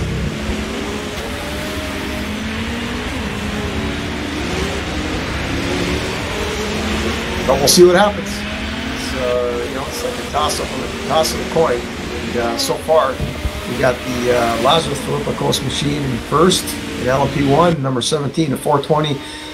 Ulysses Engineering Motorsports, LMP1 of Peter Schulze. That's a Nissan. And then Ben Boardman, one of the team cars there, in the 337, that Audi, and he's sitting in third place. 51 Gilles in the 51 Racing number 2. LMP1, that's the only Porsche we got right now in the top 5 in the LMP1 class. So we got a Porsche in there right now, and definitely had some speed on that Porsche early, but seemed to have dropped off quite a bit.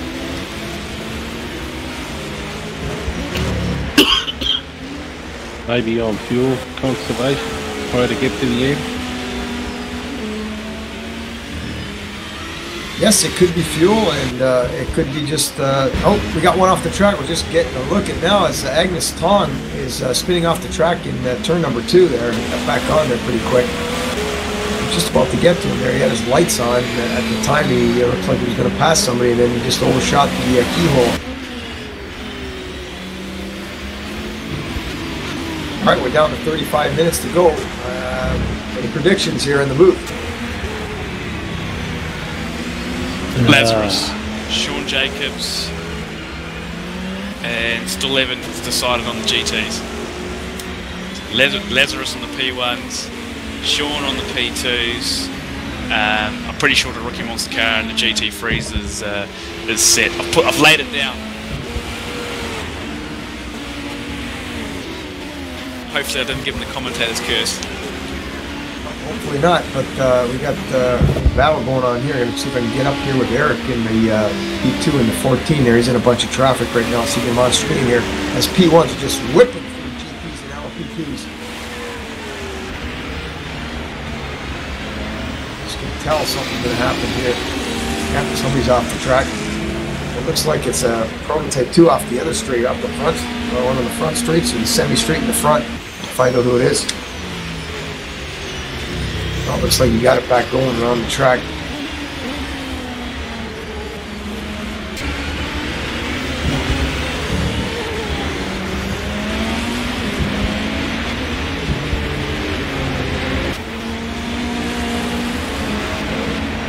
Well, we're going to go up with Franco Scaletta again. He's definitely trying to get back positions he's lost.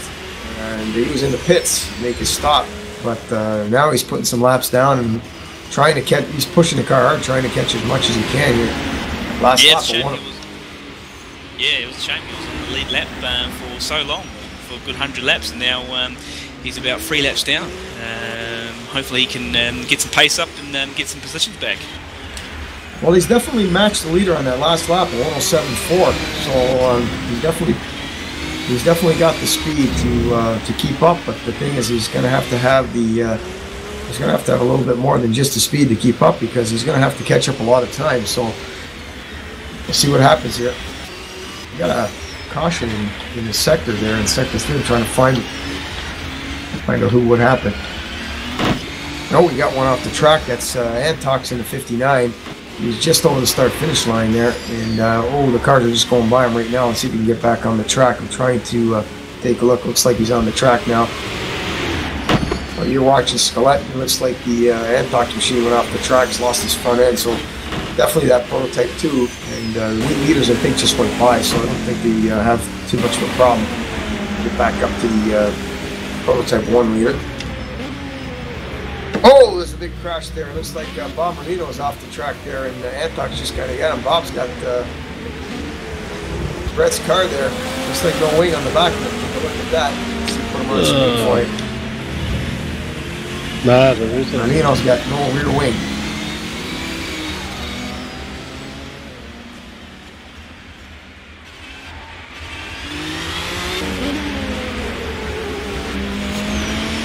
Let's see if I can pick him up here. There he's there on my screen here, but you guys were looking at him there. And yeah, no rear wing. The front seems to be okay, but he got no rear wing, and he's going to have to crawl around.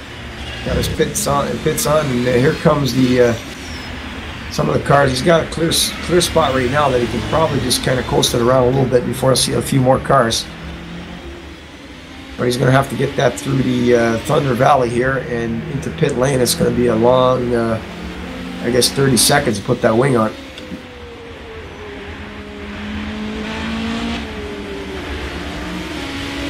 All right, we're going to head back up front now and to the Scholze machine in second place.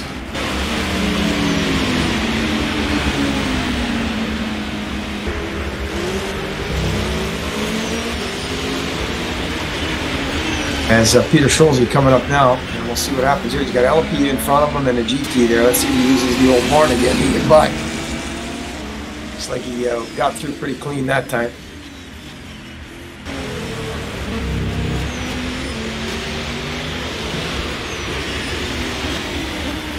Well, I think it's going to come down to, like I said, Filippo's going in for that last little bit, and he's probably going to not have to. He's probably not going to have to take.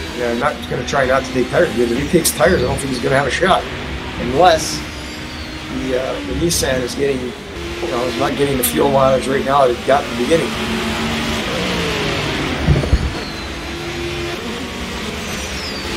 But it's funny that I got, I think it was Sherman that was running that thing, so it's Jill's now in the car, and Sherman was out, so they made a driver swap. There's the 30-minute mark just flashed right now. 30 minutes exactly left in this one. Let's run down the field for you again here and go for the LMP1 class first. Got the 17 Lazarus Galapagos and Rookie Monsters machine, Audi leading the charge right now, followed by the second place car, Peter Scholze. 420 Malicious Engineering Motorsports, Nissan. Ben Borman, Rookie Monsters number 337 Audi. 51 Gilles in the number 2 Porsche, LMP1 here at 51 Racing. Burby Felipis, Canyon Motorsports number 5 LMP1. Franco Scalette, the sister car, number 22, and the Nissan LMP1 there with the Roberto V. Felipis Sicania Motorsports.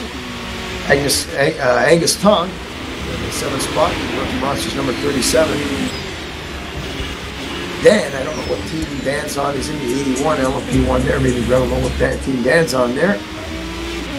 Then Reno and Bobby on the 27, Bob Reno in the 1. And that's our team there, the Racing Simplified WEC Esport Racing Simplified Rebellion. Then you got looks like Victor Pavlov in the 17, and I think I don't know if they're still running on the track. And Dennis, I think they are still running on. And Dennis in the other Russian driver team car there in the 18 LMP1, and that's a Nissan. And I think Dennis has been retired.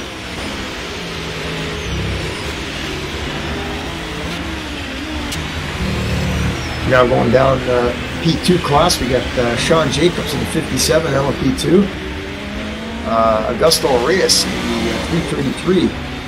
These are all LMP2s, and they're all Legers. Liam Davies in the 36. Eric Monet in 4th place in the number 51 Racing. Looks like we got Alan Burfield. There must be a new driver swap there, because of another 36 I'm seeing on there in LMP2. We got Pascal Chapon in the 57 LMP2. Tyler Lane, number 33. Antox in the 59, the 111 of Alessandro Marcellus, and of course Rick here in the booth with us here, and DNF in the number 99 LMP2. You're welcome. All right, so finally through the GT class, we got the number 73 Rookie Monsters GTLM car with Ryan Nadara and Mac Viet in the number 64, followed by Carlos Santos in the third spot, the number 773. Takumi in the 972 Corvette, Mike Leland in the 13, George Angelidis in the 97, number 22 of Dave Crawley, who's in the booth with us right now. Retired the 222, and the 3 sister car of Don Napper is out of the race as well. So there you have it. All the cars we ran down the field for you. Now we'll get back up to the front and throw it over the rim. Yep, this is great. We're having great battles in all the classes.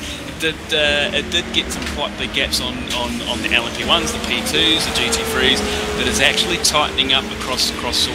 Nazaros does have the favouritism of a big lead, but as I'm pretty sure, based on your review, we're thinking he's going to come in and Peter Schultz doesn't. So I think Peter Schultz can make it to the end of the race just based on what he's already done. Lazarus has to get a big lead, which he's obviously done now, to be able to get to the end. So they can still be quite tight at the end. But Sean Jacobs is just ahead of Augusto Arias, about a quarter of a lap ahead. And then Ryan Vadera is actually only about 2 or 3 corners ahead of the second place GTLM Mark Vout. So that's going to be quite tight at the end. This is great. It's exactly what you predicted. Last 30 minutes, hectic. People, their strategies are going to show where they're best placed. It's going to be tight. It's going to be very tight. Yeah, it's definitely going to be tight near the end there, and we're going to try to see how far that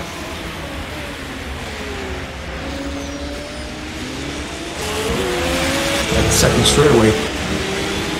Yeah, you're right. I'm literally going up and down the field trying to find some action, and a whole lot's action. I've actually noticed that there's been massive improvements in the overtaking between the P cars and the GT cars, so that's good. I think you guys want to finish now. I don't think they want to ruin their long hour and a half that they've been out there already. A few retirements, I have to say, a few retirements from the WC Simplified Racing, so I'm guessing the manager will have a good chat to us to see what happened there. Well, right now we got looks like we got the war on the screen right now, holding up one of the cars there, and see, he got by a few of the cars there. Yep, Ryan Vadera has jumped down to second place in the GT cars. He's just coming to do his pit, so he's just coming to do a standard pit. He's now back on track. He's stayed in the car, so it looks like he's going to the end. So we'll see him Mark Bate in the Corvette. He's to pit soon as well, and potentially Pascal Chapman in the pit as well now.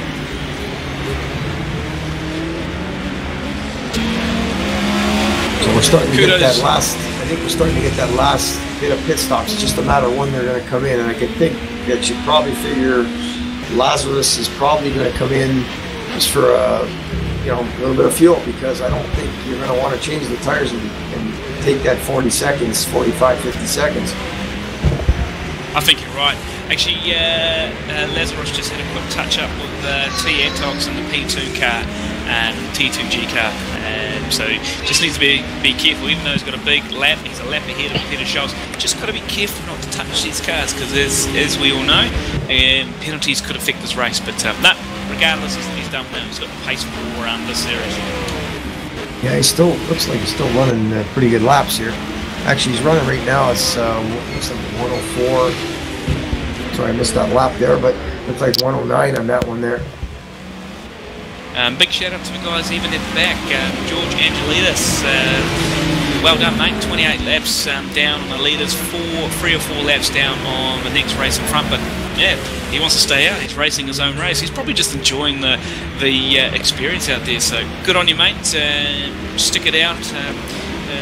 Just get those points. You're going to get those points for finishing. So well done on your efforts today. Alright, so we got the P2111 in the pits right now. It looks like maybe the last stop for Barcelos.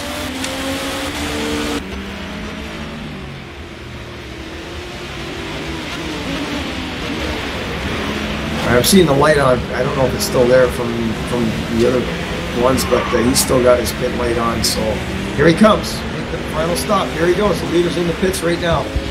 Yep, this is it. This will be his definitely last pit stop. We're Do you gonna reckon watch he'll it change too. tyres? If it's under 10 seconds or 20 seconds, he's only put fuel in. So Yeah, he's going to pull tires. It's going to be 45 or so. So we'll see what happens. See if it goes up on the jacks. I don't see it going up. It looks like it's just fuel. yes, you're right, 100%. Just a quick top up, get out. If he gets out ahead, There he is. Let's see what happens. Wow. There's fuel. Peter Schultz has just unlapped himself as well. And he's out. Right. So that was To the the call. end. To the end we go. Good call. Well, that would have been my call because there's no way I would have probably wanted to take that 40 seconds. So he still stays in first spot, and that could be the difference right there.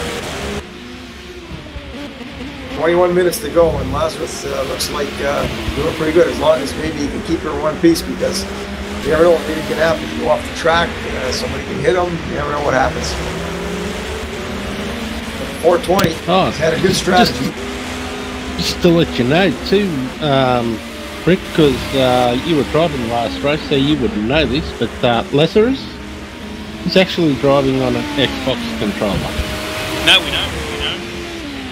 Ah, okay. Sweet.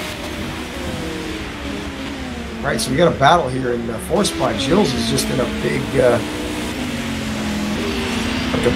gaggle of cars right here, and he's sitting fourth right now. And Ben Borman's ahead of him. Don't know how far Ben's got on him right now.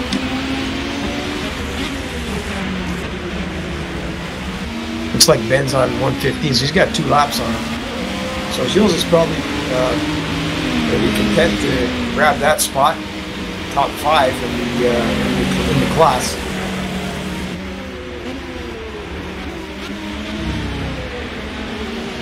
Alright, and just a reminder, P2 class is tightening up.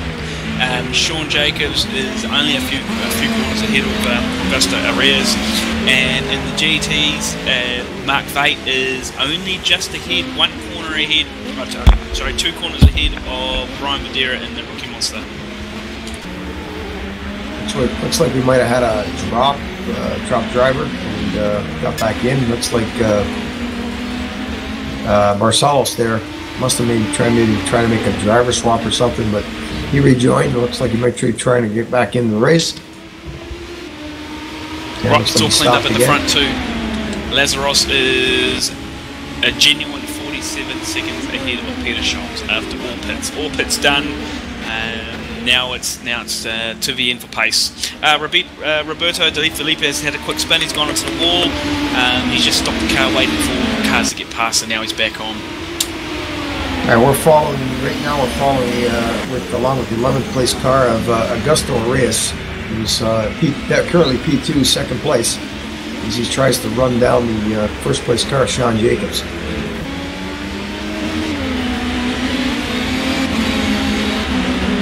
Jacobs got himself a couple of cars he's got to get by first, but looks like Augusto got by a few of those cars. And he was going to.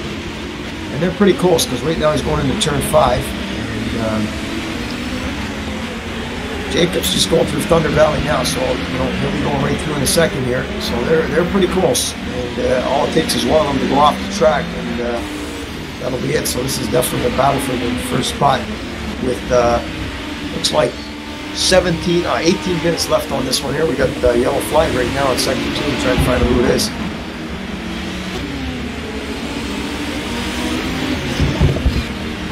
Looks like it's been cleared, but it looks like it might be Bob off the track again, or Reno. Looks like Reno's off the track in the... Leader of the GTs in the pit, Mark Vate in the Corvair in the pits. Let's see if Ryan Madeira can get back into the lead. It's going to be tight.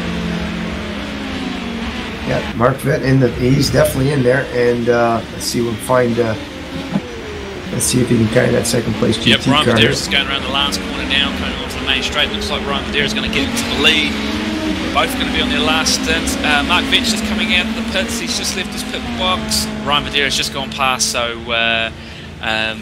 Good pace there by Ryan Videra to get back into the lead. And now Mark Vate, he's only going to be 1 corner or 2 behind, so there's time. He's got fresh tyres. Hopefully he can use those. He would have put on ultra softs, I hope, to get through to the end. So I'm seeing Mark Vett and Ryan Videra there. So Videra's just going down into turn 3 right now. That's just coming out of turn 2.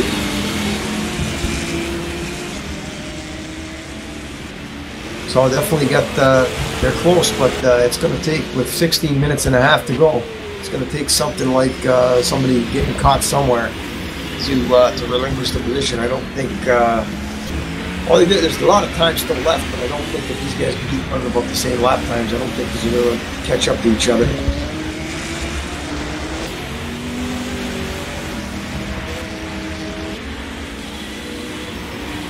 Let's give a shout out here to Carlos Santos here, one of the newer drivers here in the 773.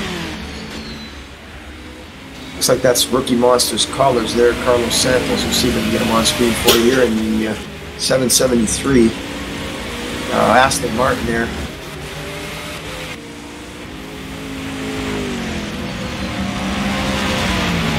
I think that's a Rookie Monsters colors there. You can ask Brett.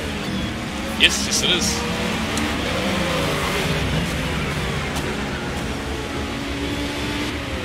You don't want to hold up your teammate there too in the prototype 1, so as Ben Borman just goes by there.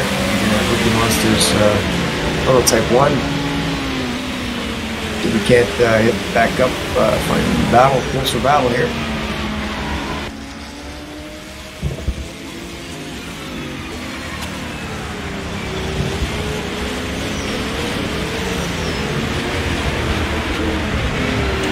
Mark Vett only 8 seconds behind Ryan Videra, so it's tightening up.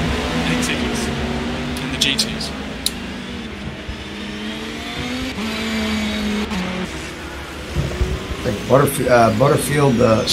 Burfield is in the pit right now. It's like, I don't know if he was still in there for a while, but he's back in again.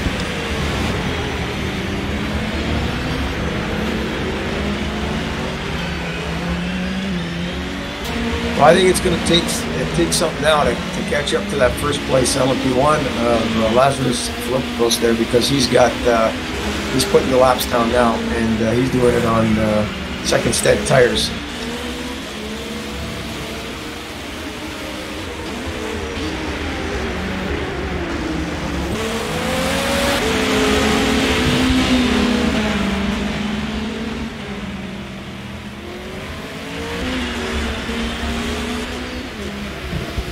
I think that GT class is going to heat up. Mark Vate's definitely catching up to Ryan Videra in first place, so great, 15 minutes to go.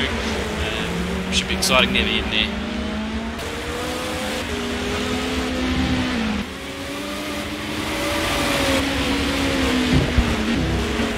Yeah, he's definitely he's just going to turn 5 now, so sorry, turn 4 now, and then yeah, he's in there, but I can tell that Videra there, he's got a little bit of room in front of him right now, so see an LMP coming up on Videra right now.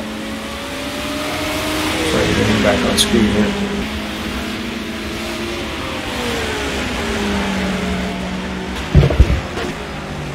All right, so now we're looking at the Ryan Videra machine, number 73, Rookie Monsters, Aston Martin, currently GTLM class leader. And the last lap there, it looks like it was a 1:21.8.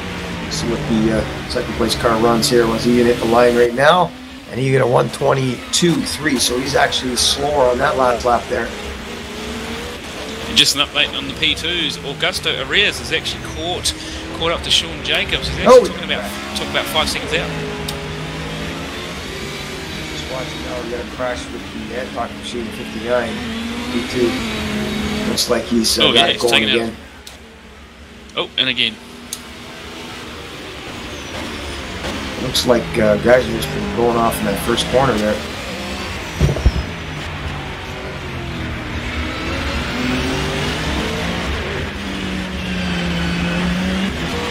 All right, so we're gonna look at that P1, the P2 class there, Augusto Reyes here.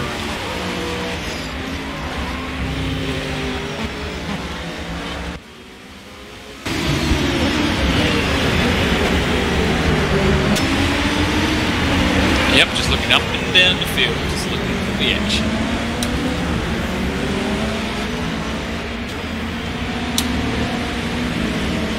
Yeah, Augusto Reyes, he's amongst a big bunch of pile of cars, GTs and P1s and P2s, so yeah, pretty tight out there.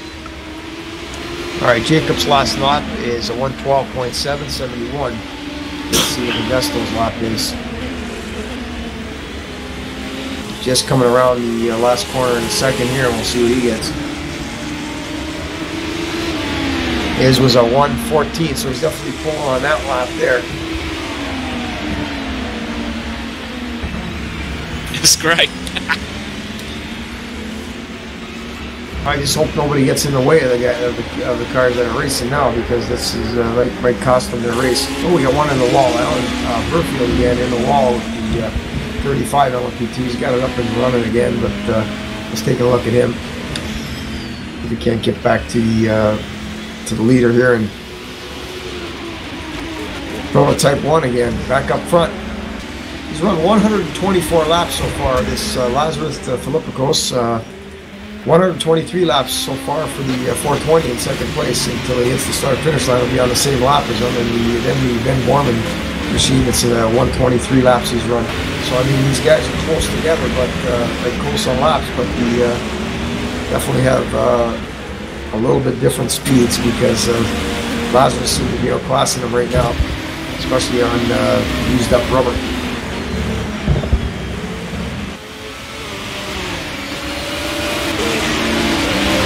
Right now we got a gaggle of cars. I'm looking at a bunch of cars right now, so boy, it's going to be a big mess here. Let's see if I can get back to these guys here. Looks like some action may happen here with the Russian drivers here. Vladislav Pavlov. There's a 10-minute mark to go, so we got 10 to go in this one. Excellent. Sitting back with the Russian driver right now, Vladislav Pavlov, the number 17, sitting in 13th position right now, overall on the grid. He's actually going after the car in front of him, which is Reno de Laurel. So de Laurel is a position in the 27th. So Pavlov, this is a close battle right now for position 12. So 12 and 13 overall, and it's a position, sorry, an LP1 class. Find out here. So it's definitely for 10th position. So Pavlov's in 11th position in class, and Reno's in 12th. Sorry, 10th right now.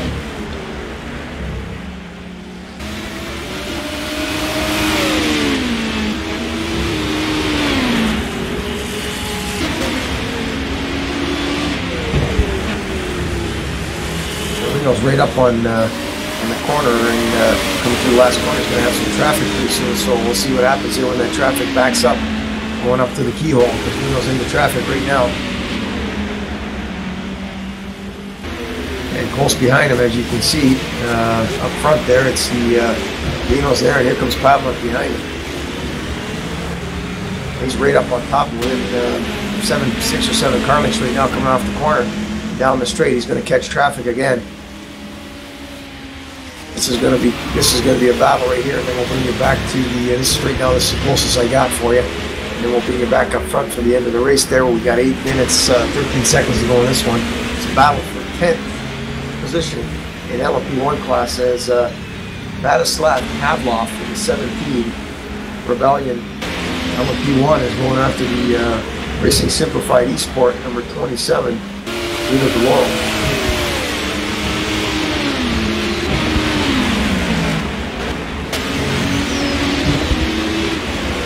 Is in traffic right now.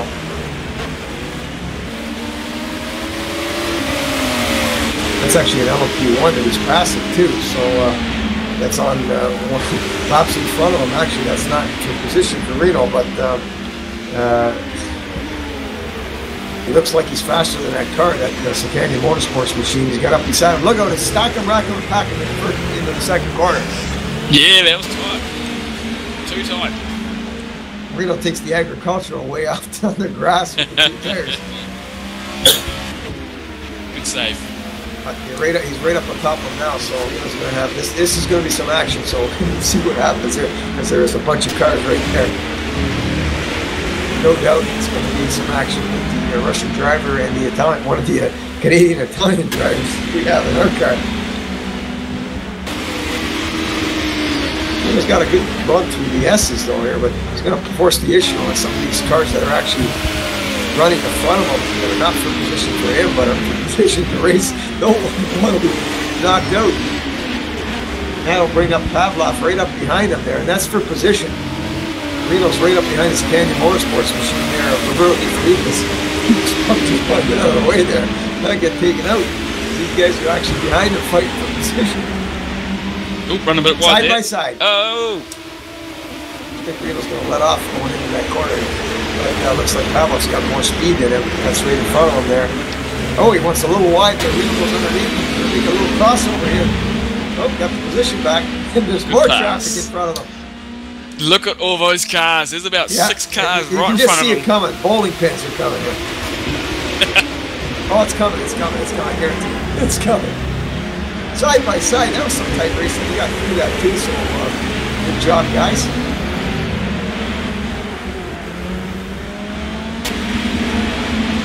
Or a little bit of action here, way back in spot. LP1. Look at him. And around goes one of them back. Oh! Oh! That's a 51 racing machine too. Oh boy! I think the 51 racing machine. Hopefully it wasn't in second place. No, that was the LMP2. It looks like the Eric Monet, you know, and you knew something was going to happen there. Yep, my assessment Monet was, got yeah, unfortunately Reno took the corner and did go into the 51 car, spun the 51 car out, and then of course the 51 car, because it had no control, spun back into Reno, taking them both out on that. But regardless, it was pretty exciting to see everyone going toe-to-toe this late in the race. 5 minutes to go. Crazy. Yep. That was crazy action there, and you know that we're going for position there. They're just trying. There's some body parts still hanging around, and the bay bales there on Thunder Valley. You can see a few parts there. We'll go back up front here with the Peter Schultz machine here in second place in P1. And just so you know, 5 minutes ago, Mark Vate in second place in the GTs is only 5 seconds behind Ryan Videra. So very close up there, definitely getting smaller gap. 5 seconds, under 5 seconds now.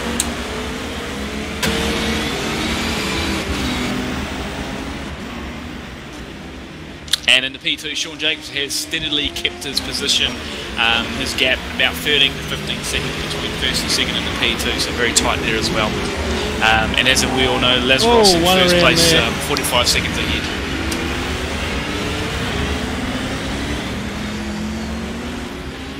Reno got his car fixed. He's back out on the track. No doubt the officials will be having a field day with Reno this race.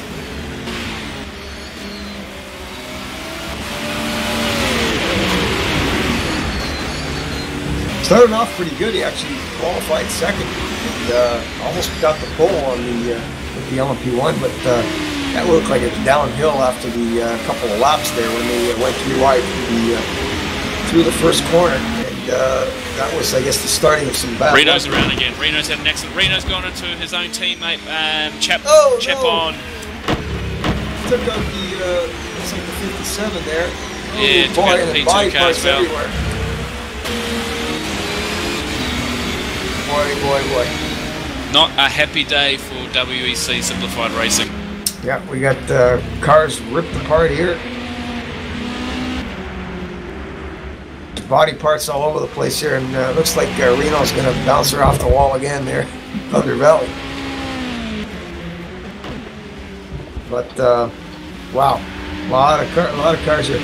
Okay, well, it looked like a little bump off the track there. It looks like one of the P1s bumped Alan Perfield off there. It looks like Pavlov. So sorry, just jumping in there. Lazarus in the pits again. And just to let you know, Ryan Videra is only 3 seconds ahead of second place Mark Vate in the GTs. Back to Lazarus. Oh my God. The leader's in the pits right now with 2 minutes to go. That's right, he's just come back out now. He's back on the track. Has Lazarus has lost his rear wing. Lazarus has lost his rear wing. Yep, Can you and guys we got him right now. If you have the rear wing fixed though. think No, he's got it that back. wing is not fixed. Peter Schultz takes the lead. Oh boy! Yeah, Schultz takes the lead. Loud is out, and oh boy! He got a Wow. here. But the thing is, if Lazarus can finish the race and Schultz gets a penalty, we got another one. No, I don't behind think him. so. Lazarus is sliding. He's going on. Oh no! Oh boy! Wow. Let's see here. Lazarus, the leader of the race, no wing left on the car with 1 minute and a half to go.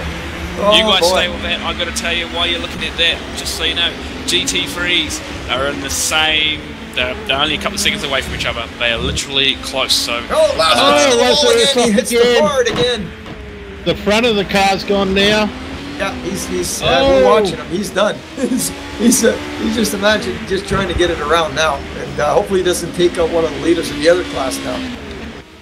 Well, as you guys would know, it's hard enough to race on it with a controller when the car is good. Can you imagine when you haven't got control of your car? It's the last lap here, 1 minute to go, so this will be the last lap. So we're gonna follow along with the. Oh, there goes Borman around, almost straight around in turn 1.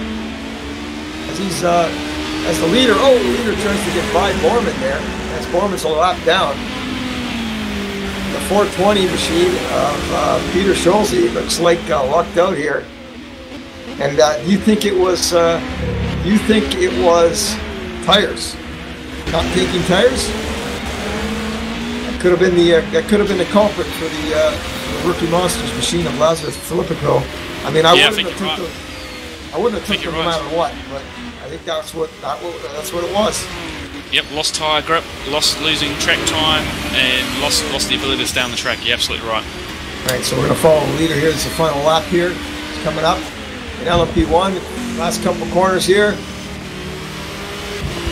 Didn't cross zeros yet, so he might get one more. There it is right there. Checkered flag right up the line there, too. There's your winner in P1 class. Well done. So, I'll let you know, Sean Jacobs is in P2, and he's only 1 corner ahead of Augusta.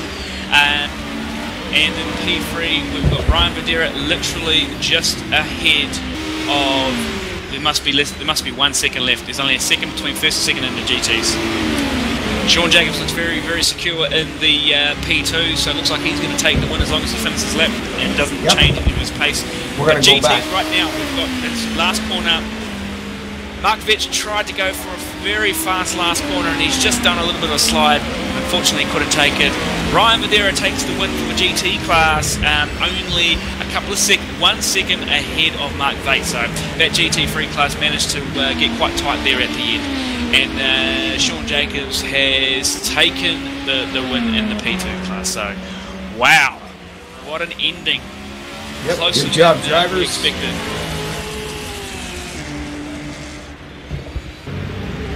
Get the final results here.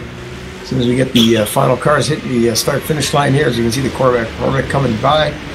Winner. And although we know it's only provisional, still fantastic effort. Whatever's happened so far on the track, geez, that was good. That looked good. Good pace, hot pace throughout.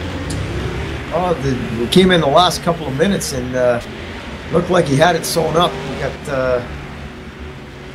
Looked like he had it sewn up. Peter Schultz, Filippikos, and Schultz just stayed in there and good luck, and that's what happens. And great race here at Mid-Ohio. The RF2 WEC.com's 2.6 hours of Mid-Ohio. Ron Crancy along with Brett Gray, Rick Hyde in the broadcast booth here with Dave Crawley.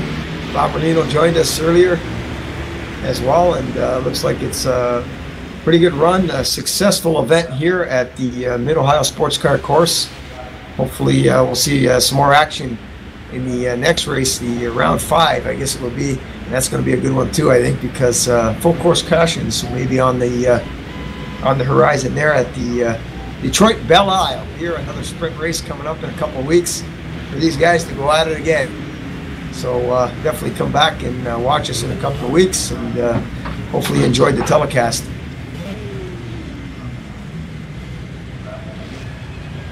Well, we'll run down one more. Peter Schultz in the 420 Malicious Engineering Motorsports takes the victory here at Mid-Ohio And Lazarus Filippakos second in LMP1 podium finish here. Ben Borman, sister car to Filippakos there in the 337 Rookie Monsters machine.